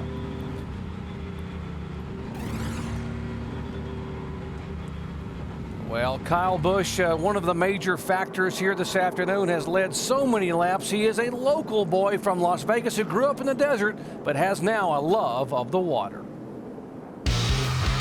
I'm Kyle Busch. Well, off the track, I love going out to the ocean and ride some waves, do some surfing. I actually learned this past December. Got up my first time and couldn't stop. Did it for the next 3 hours. Started off in Waikiki of Hawaii, and then we went up the North Shore there following. But the physical demands that surfing takes on the body is paddling out there. So your shoulders get really, really tired, and your back and your pecs and stuff like that. The next day was okay. It was the 2 and the 3 days after that were pretty sore. So I wasn't up for surfing anymore after that. It's definitely something that I would recommend to try for anybody because it's just, it's cool to be able to go out and kind of do that thing. Very talented young man who can do it all. And there's a look at Kyle Busch, 21 years of age, grew up here in Las Vegas, raced just off of turn 2 at a little 3/8 mile dirt and asphalt combination track. Rookie of the Year in 2005 in the Nextel Cup. And of course also a Busch Series Rookie of the Year. Today he has led 5 times for 46 laps after starting way back in the 18th position. Well, I tell you what, these two guys, Kurt Busch and Kyle Busch, they could get in a fight about who's the best driver, couldn't they? One day one wins, the other day the other one wins. It's back and forth all the time. 16 cars being shown on the lead lap as we have just 41 laps to go. There's the 25, our in-race reporter. We can't fix it. It's motors. They're going to get ready to black flag us. Come on in, get behind the wall. Talking about the smoke trailing from beneath his car, and NASCAR has indeed waved the black flag to bring him on the pit road to fix this thing before the problems create more problems for other drivers. Yeah, we heard his crew chief just tell him to bring it on in. This terminal, they're just going to bring him back behind the wall and call it a day.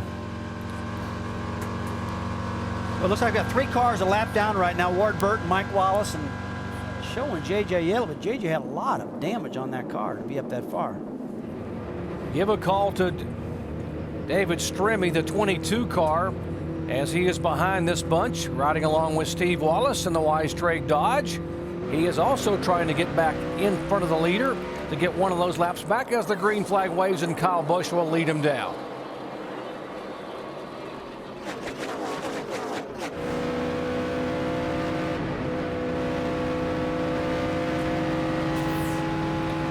Steve Wallace trying to follow Kyle Busch, and this is a great way, Andy, for a young driver to go to school on a veteran and learn something about this racetrack. Yeah, the best thing you can do right here is just try to fall in line and try to keep up with Kyle Busch. That's been hard. Not a whole lot of guys have been able to do that today, but if he can keep up with Kyle Busch, he can watch the line he's running and maybe learn a few things. Well, the best thing you can do to get seat time is just get more seat time. Stay on the racetrack, keep following some of the best guys out there, and see the lines they do around the racetrack. Steve's learned a lot today. He's been really, really fast. But that one bad set of tires that got him a lap down, he's trying desperately to get it back right now. We've kind of set ourselves up here. These guys pitted with about 45 laps to go, and that's just outside most of these guys' fuel windows. So they're going to have to count on getting some caution laps, which the way it's been going today, they're probably going to get them. But if they have enough caution laps, they may be able to extend that range. And it's going to be interesting to see who can make it, who can't, who's going to have to pit. It's really unpredictable right now who can do all that. It reminds me of a road race, where in the road races you get so many caution flags late in the race, and these guys have had so many cautions that were unpredictable or predictable that they say, hey, look, let's keep our guy out there. We're going to get more cautions. We can probably make it to the end. 38 laps, Andy, is what they've been running on fuel. 38 to go right now. All right, guys, keep an eye. Some pretty good cars making their way toward the front. The 33 is Stewart. The 77, that is Bobby Labonte, the former series champion, as we check in Bobby's pits with Alan. Well, they took no tires on that last pit stop, Doc. Fuel only. And you can see maybe the lack of fresh tires costing Bobby, because he restarted third. He's already been shuffled back about 4 spots on the restart. His crew chief, Wally Rogers, says 2 to 3 laps short of the finish on fuel for now. Dave? Alan, that yellow 12 car in the picture, Kurt Busch, the pit strategy didn't work out quite as they had hoped. Remember, they pitted for right side tires in the last stop. They didn't want to have to put on tires this time. They did put on 2 right side tires because, according to crew chief Matt Gimbel, the right sides they had on were affecting their performance. Not good. So they changed them anyway. They didn't get the track position back that they wanted. He'll have to race his way back to the front. Sometimes, your best laid strategies go away on you because you try to plan for things and it don't work out. The race just changes, You get a set of tires that the car doesn't like, you got to come back in and change them. So even when you have the best strategy in the world, sometimes it doesn't work out. Well, especially today. I mean, strategy is everything in the world, but because they have the options. They can do the 4 tires, the 2 tires, and no tires. And if I got a set of tires right now late in this run that are really working good and sticking good, Andy, I got to believe I can stay with them. And if they do have to put fuel in this thing, just a little shot of fuel to make it to the end. As far as putting 4 tires on like we normally see, these guys haven't had to do that. Now take a look at the 29 car. That is Jeff Burton. Remember what happened at the very top of this show. We told you that Jeff Burton, this is the car that he led so many laps at California, but the car faded late in the day. The crew told us they're going to save their best set of tires for the final stop and see if Burton can somehow make up for that fade at California. And Andy, he's coming pretty quickly. Well, it's showtime. We'll see if those tires are going to get it done for him. That fade in California, I can tell you right now, Jerry, he just wants to win right now, man. He's like, let me have that big trophy at this new Las Vegas track. Pretty good battle for 7th spot. Bobby Labonte, despite the fact, as Alvin told you, he did not take tires, and Bobby doing a heck of a job up on the high side, trying to go back around the 9 car of Casey Kane. The good thing we're seeing right now is that this is a 2-lane track. A lot of these new racetracks are single file, right on the bottom. These guys are able to run on the bottom, the middle, and the top. I think that's going to really be good for the future of this track. Let's update Casey Kane in his pits. Well, Jerry, Casey Kane cannot really afford to battle too hard in this particular situation. Crew Chief Mike Shipley came over the radio right before the restart and gave him very specific instructions. Be conservative, save fuel, and everything will be all right. They pitted on lap 155. They're right on the cusp of their window. Casey Kane in the 9 car. He is the pole sitter for the Nextel Cup event, and one of the big stories circulating in the garage area.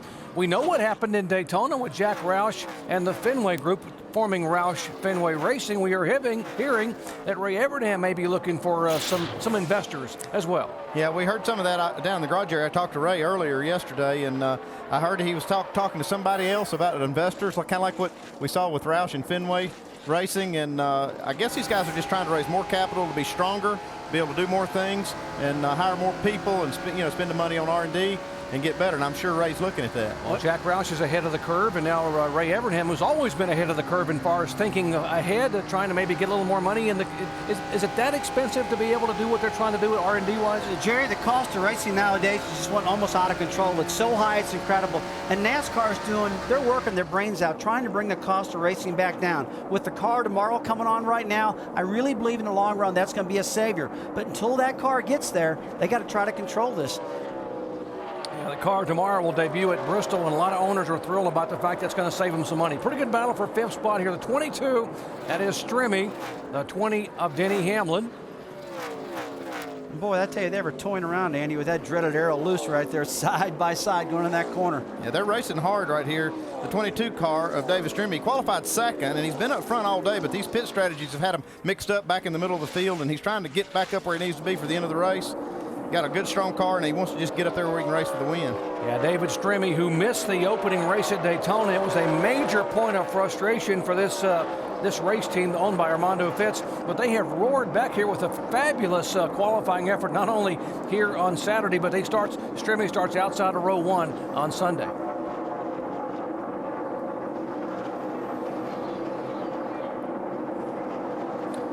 While laps are clicking down, we are inside of 30 laps away from the checkered flag here at Las Vegas. Back with the final laps after these messages and a word from our ABC stations.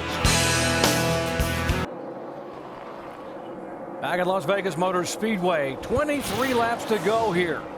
As you take a look at Kyle Busch, and how about brothers finishing 1-2 in the NASCAR Busch Series history? You go back to 1993 at the half mile at Myrtle Beach. Jeff and Ward Burton, 2000 Pike Peak, the Greens boys out of Owensboro, Kentucky. And by the way, speaking of Burton, the brothers, they finished 1-2 here in the Nextel Cup Series event. Well, let's bring you up to speed on what's happening with the cars up front. Let's start with Jamie Little. Well, Kyle Busch in the number 5 car continuing to lead, dominating here today. Before this race, his best finish in Las Vegas was 11th. He's never won in front of his hometown crowd. Right now, the car is great. They are going to be a few laps short, and they're going to wait and see what everybody else does when they decide if they're going to take tires or not. Dave. Jeff Burton has won in front of this crowd 2 times, in fact, in the Busch Series. Again, they need some caution laps to extend that fuel mileage before this race is over. This car that was crashed in practice, still very, very good and challenging for the win. The 12 car of Kurt Busch behind him, they have told Kurt that he is good on fuel. Now, they took on 2 right sides last time for performance reasons, and it has picked that car up much better this time. Fewer complaints from Kurt this time during this run, but that flapping bodywork on the left side may be hindering him just a little. Jamie? Well, Tony Stewart in that 33 continuing to surprise everybody, including his team. He says that car is just smooth and working, and he is reeling in those other cars. He hopes to go to the front. Like I said, he's never won here in Las Vegas. And the team, well, they just are holding on for a win because, like you guys said, he's not going for points here. Right behind him is David Stremme in the 22. This is the best performance we've seen by David so far this year. He started second. He said he just wanted to learn a lot today. They didn't know what to expect. So far, things are panning out in that Fitz Racing number 22. Behind him, Denny Hamlin. Haven't talked about him much today, but he has been hovering in the top 5. The 20 of Hamlin, they are going to be a couple laps short on fuel. They will need to come in. The car pretty tight right now. He's been battling some different conditions. Because of a blown motor and a crash during practice yesterday, Kasey Kahne got only 12 laps of practice, but it hasn't hurt him. He's running inside the top 10, 7th right now. The big concern for Kahne, fuel mileage. Trouble on the racetrack. Well, caution number 11 coming out. We are being told there is debris. We've seen some flapping sheet metal and parts and pieces off some of these cars, and now NASCAR has waved the yellow flag, and the pace car will pull out up in front of the 5 car and try to get the field slowed down to 45 miles an hour. Guys, 18 laps to go. There's some of the debris or some of the sheet metal that's peeled away from the left side of the Dodge of Kurt Busch. That's really not going to hurt the car. Most of the downforce is made coming down the right-hand side of these cars, getting to the rear spoiler. That's just a hindrance, probably just something for us to talk about. I don't really believe the performance of that's going to be much at all. It'd be kind of hard to fix too, because you need to move that back in position and probably weld it to the rocker panel to make it stay. It'd be hard to make it stay in place even if they did fix it. Yeah, especially as good as he's been running throughout the day, Andy, to go and take the time to fix that. They get him way in the back of the pack. I just think I'd have to stay out with that one. Okay, we're getting ready to find out who really is a gambler. If somebody tries to stay out here and gamble on getting a few more caution flags and keep this track position. There's a safety worker picking up some of the debris on the racetrack. Now, as they come down behind the pace car, Kyle Busch stays on the track, but others decide to pull on the pit road. Some of the cars back in the pack. Here's the 70 of Justin Dirks. Kyle Krisseloff is in. A 34 of Jeff Green. There's a 6 of David Reagan. Reed Sorensen, who had a great qualifying effort, driving for Chip Ganassi, brings his car down pit road. It's like almost all of the guys on the lead lap staying out on the racetrack and gambling on being able to make it on fuel and just missing this opportunity to get fuel with 17 laps to go. Well, Andy, what they got to do is they just got to see what's going to happen. If they get to 4 or 5 laps to go and they haven't had the caution flags they needed, staying out could really kill these guys right now. All right, the 16 cars on the lead lap have opted to stay on the racetrack. And that means everyone will stay in line behind Kyle Busch, Jeff Burton, Kurt Busch, Tony Stewart, and David Stremme. Back with the finish of ESPN on ABC. The Busch brothers hoping to break through here in Las Vegas, and they've led 113 of 184 laps today. Right now, let's go to our ESPN Chevrolet cutaway car, and here's Tim Brewer. Tim? Hey, guys, we've had a record number of caution flags today. A lot of the things, high-impact crashes. You know, we've got the roll cage here to protect the driver, from the outside impact. What we've got here, we've got the Hans device hooked to the helmet right here, shoulder harnesses down over the Hans device, keep it affixed here, head can't go forward. This is our prized possession right here, the race car driver. His safety is the most important thing about the race here today.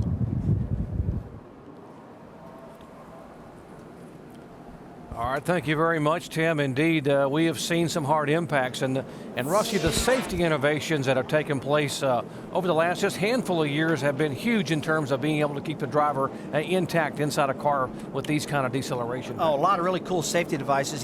Tim was just showing the helmet of the driver. On the sides of it, they had really cool side supports where the driver's head cannot get left or right. Which they hit driver's side first against the wall, really saves the driver.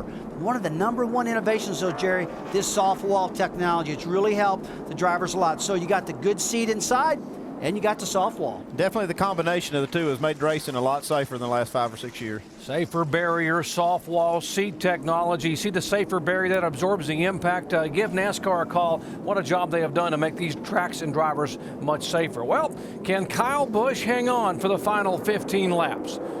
Green flag, green flag. Green.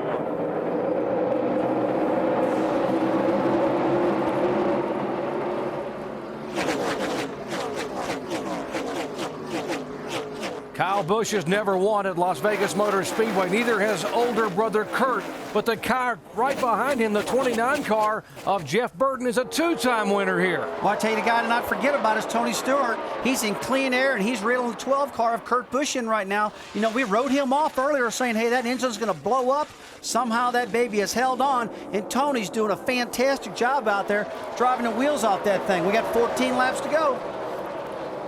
Jeff Burton was catching Kyle Busch before this caution came out. He had a little faster car, and he's putting the pressure on him right here. Ooh, and you see the 29 of Jeff Burton right on the tail of Kyle Busch, got him loose, pulled inside to make that pass. Now look, I wouldn't doubt if it happens again that the Kyle Busch can get him loose the next corner. Let's take a look at this. Right underneath, look at that. That away, settle in, drive away from him. He's trying to come back inside on you now, inside. Guys, that's how you do it. You get under his tail, make him loose, pass him back, and look what happened. Tony Stewart's up on his tail now. Not seeing any give and take right now. It's time to go. It's 12 laps to go, and these guys are going to race hard. They're not going to give and take. For those of you just joining us, expecting to see World News tonight, we will have that coming up at the conclusion of our live NASCAR Busch Series coverage from Las Vegas Motor Speedway. What a barn burner of a finish here. 12 laps to go.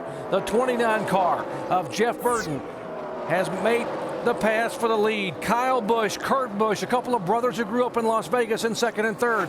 Tony Stewart pedaling his way toward the front. Whoa, trouble, and then it's Casey King. Wreck in two, caution's out. And other cars sliding up across the racetrack are involved.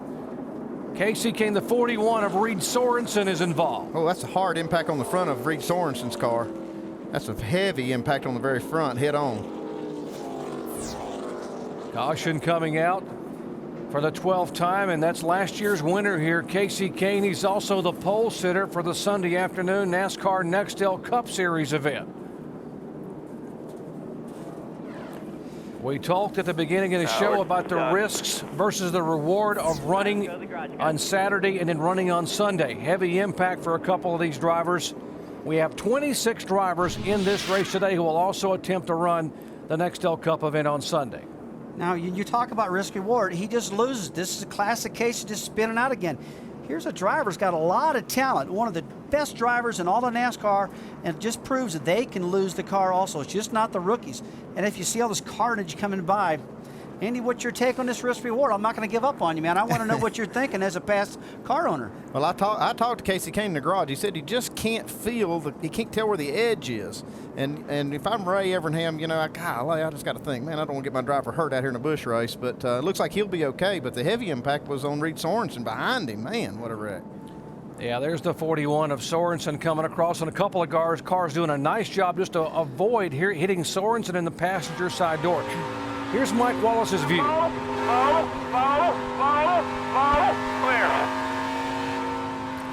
It was just a chain reaction when Casey Kane spun out. The rest of the guys were trying to slow down and got into each other and got loose and spun and hit the wall.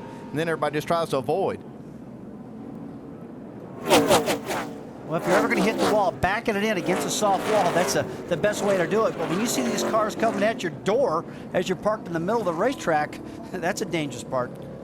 All right, what NASCAR is going to do now is they are parking the cars, and here's a great sight. Reed Sorensen, who hit the wall, literally hit the wall head on. In fact, the back tires and wheels came up off the ground but NASCAR is now parking these cars up between turns 3 and 4 so they can get the debris cleaned up on the racetrack. And this is something I applaud NASCAR for. They don't want these guys running over there through all kinds of pieces of sheet metal and sharp objects on the track and cutting tires and having that impact the finish of this race. And with just 10 laps to go, they don't want to run all the laps out under caution. They want to have a nice race to the finish and give the fans what they paid to see, and that's a good race. And by not running all these laps under caution, they're going to save those laps for racing.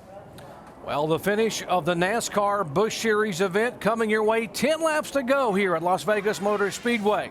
We'll be back with more NASCAR Busch Series action after this from our ABC stations. Well, they are going to refire the engines as Kurt Busch now will put it down into first gear and begin to pull away. Mike Wallace, the Geico Chevy. Likewise, there is our points leader, Carl Edwards, and the Dish Network Ford. There, of course, the 99 car. David Rudeman, a Toyota for Michael Waltrip.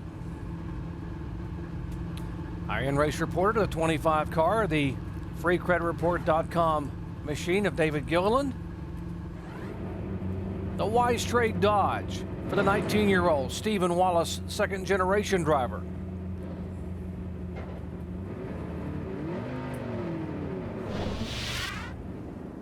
And here's David Rudeman. Nice of you, Dave, to reach over and clean the lens for us there. These guys are full-service drivers, aren't they? They're always thinking about their sponsors. Let's get this camera nice and clean so they can see this logo up here. That's pretty good. You got to hand it to David for doing that. I think Michael Waltrip taught him well, so make sure you get that camera nice and clean so you can see all those logos inside the car. Well, we have 10 laps to go, and there's David Rudeman, who is a third-generation driver. Speaking of second-generation, Wallace is in the field. His dad and granddad, legendary open-wheeled NASCAR modified division drivers years ago.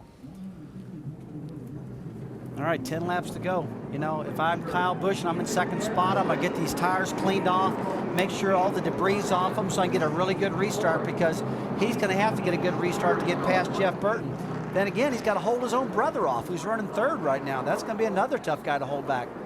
Yeah, and right now they've had enough cautions to probably feel good about their fuel and not worry about it running out. So should just see a good dash to the finish. So Andy, let me ask you this question. They're low on fuel right now. They're on the banking, and the pickup on these fuel cells is on the right-hand side. As a crew chief, are you real nervous that he might run out? Probably at 9 laps to go. There's probably enough fuel in there. I'd say if he happened to come across the radio and say it sputtered or it looks like it's run out of gas, I'd say get down on the flat of the racetrack and set up in the banking so it would pick the fuel up in the right rear corner. So another problem, you get down the flat of the racetrack, that's where the debris is at, where you can blow a tire out, right? Well, you just got to take that chance if you run out of gas.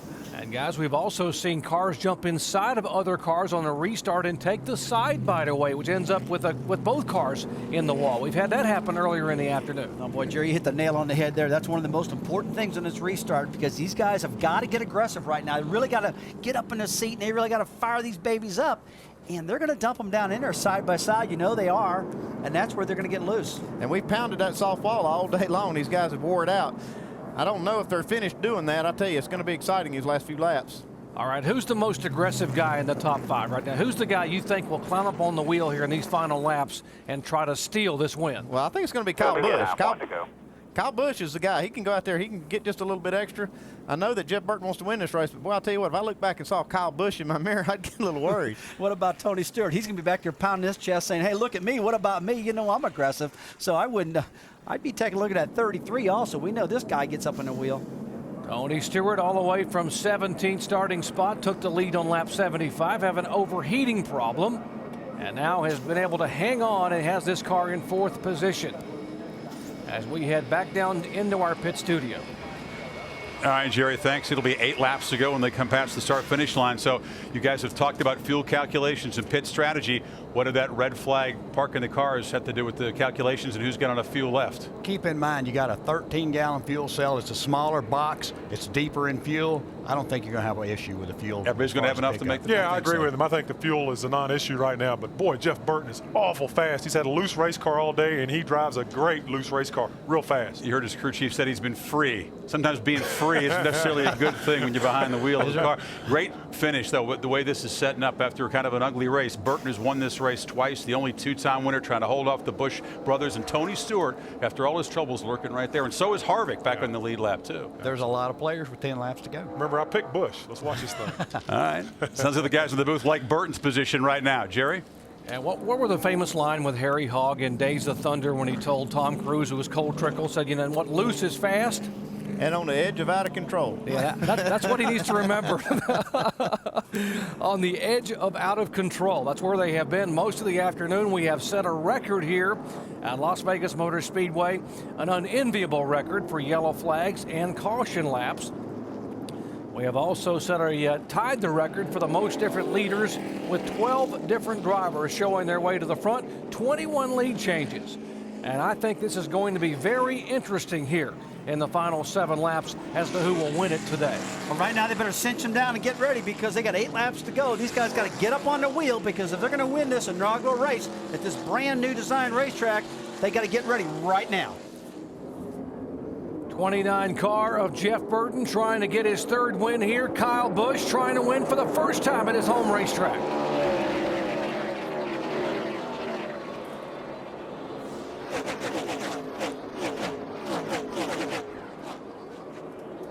Burton is very high on the racetrack, opens the door for Kyle Busch off of turn 2, and here comes Busch on the inside.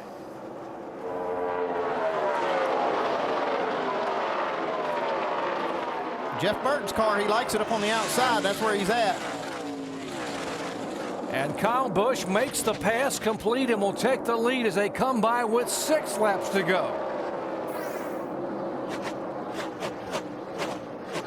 And it was all about who had the most nerve in that restart. It looks like Kyle Busch had it right there, but Burton on the top side of the track with a lot of run. Oh, he's up in the wall a little bit. A lot of debris flying. All that speedy drive from that wreck of Casey Kane's has got all up next to the wall there, and he slipped up in that speedy drive and got loose. Well, that slip could possibly cost Jeff Burton 2nd position because the yellow car of Kurt Busch and the 33 behind him. Here, 5 to go, by 7. 5 to go, bud, 5 to go.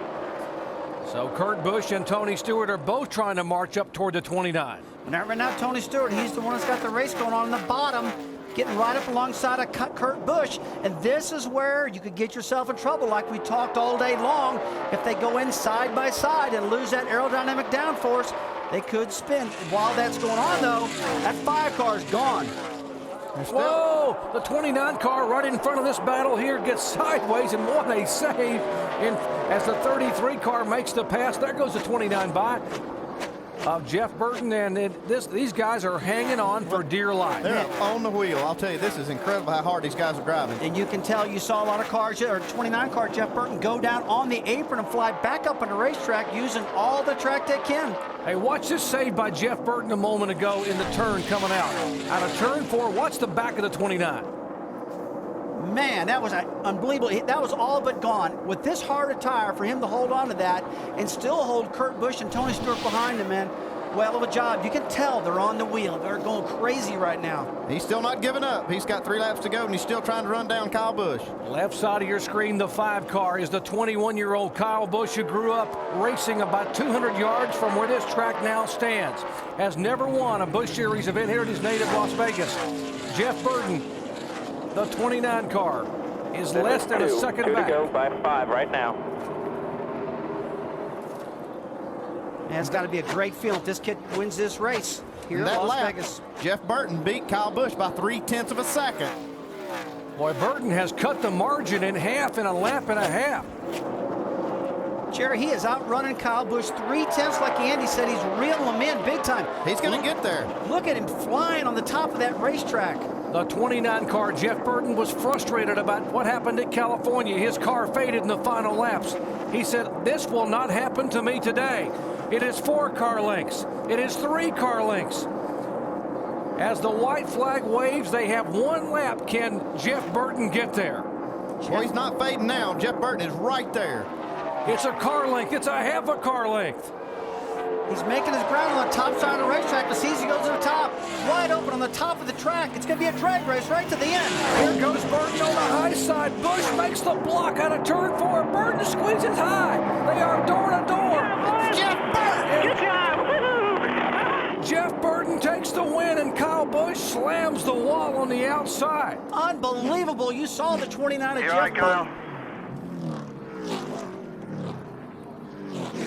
Let's see if he's okay.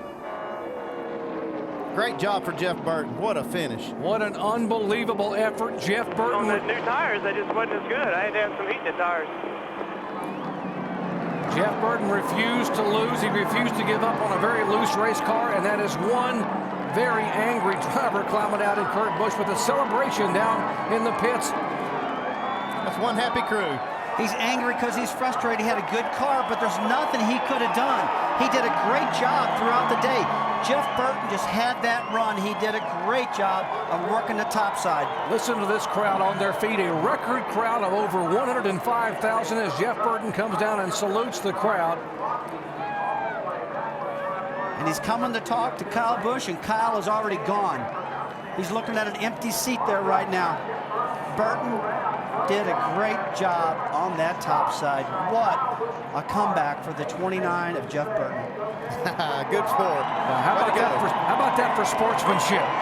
Instead of going to victory lane, Jeff Burton went straight to Kyle Busch to make sure he was okay and to say, hey, guys, it was all racing. That's what it's all about right there. They just run it as hard as they could to the finish. Great sportsmanship at the end. Folks, you just saw one of the most exciting finishes in Busch Grand National Racing, and you witness it live on ABC. 39-year-old Jeff Burton heads to victory lane for the third time in his career as a winner with an remarkable effort.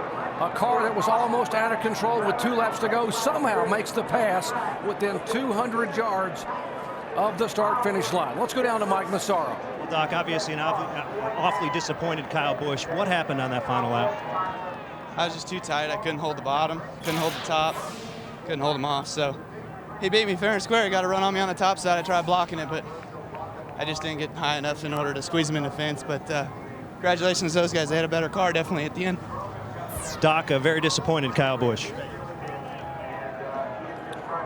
Well, you saw a lot of sportsmanship in the young man. You know how much he wanted to win here in his hometown. You know how much he's always wanted to win here at the big super speedway. And yet he turns and says he had a better car. I mean, how more honest could he be? Well, he was very honest. You can see the frustration. You can see the frustration in his face. Let's look at this finish one more time. Final lap. On the outside, Jeff Burton up in the oil dry works real slick, but he's got that momentum right now. You see Kyle Busch go up, give him a little whack, try to hold him back, but he couldn't do it. And to come across the line backwards, crashed, and still finished second, what an unbelievable run. But this reminds me of the Turn 4 exit at Atlanta Motor Speedway, where so many guys have won just by a little bit at the line. Jeff Burton's 23rd NASCAR Busch Series win. Wow, Jeff Burton, what an effort. He has now made his way all the way down to the fan zone in victory lane. Let's go down to Dave Burns. And Jeff Burton continuing to get congratulations from those around him. Wife Kim has already been in to give him a congratulatory kiss. This would be the congratulatory beer, Busch beer, of course. And Jeff Burton getting a lot of high fives, high tens. Jeff, take us through that final lap. Well, he passed me. I ran wide open all the way through 1 and 2, and he just turned left and went by me. And I'm like, God, now what are we going to do? And we were better on old tires, and we just kept coming and kept coming and kept coming. And I saw he was having trouble in 3 and 4, and I knew there was only one choice, and that was go higher than him. But I knew he was going to be high, so I figured, what the hell? We'd stick it in there and see what happened. And he did exactly what he should have done. Haiti got his car tore up. He's a great race car driver, and that was a lot of fun.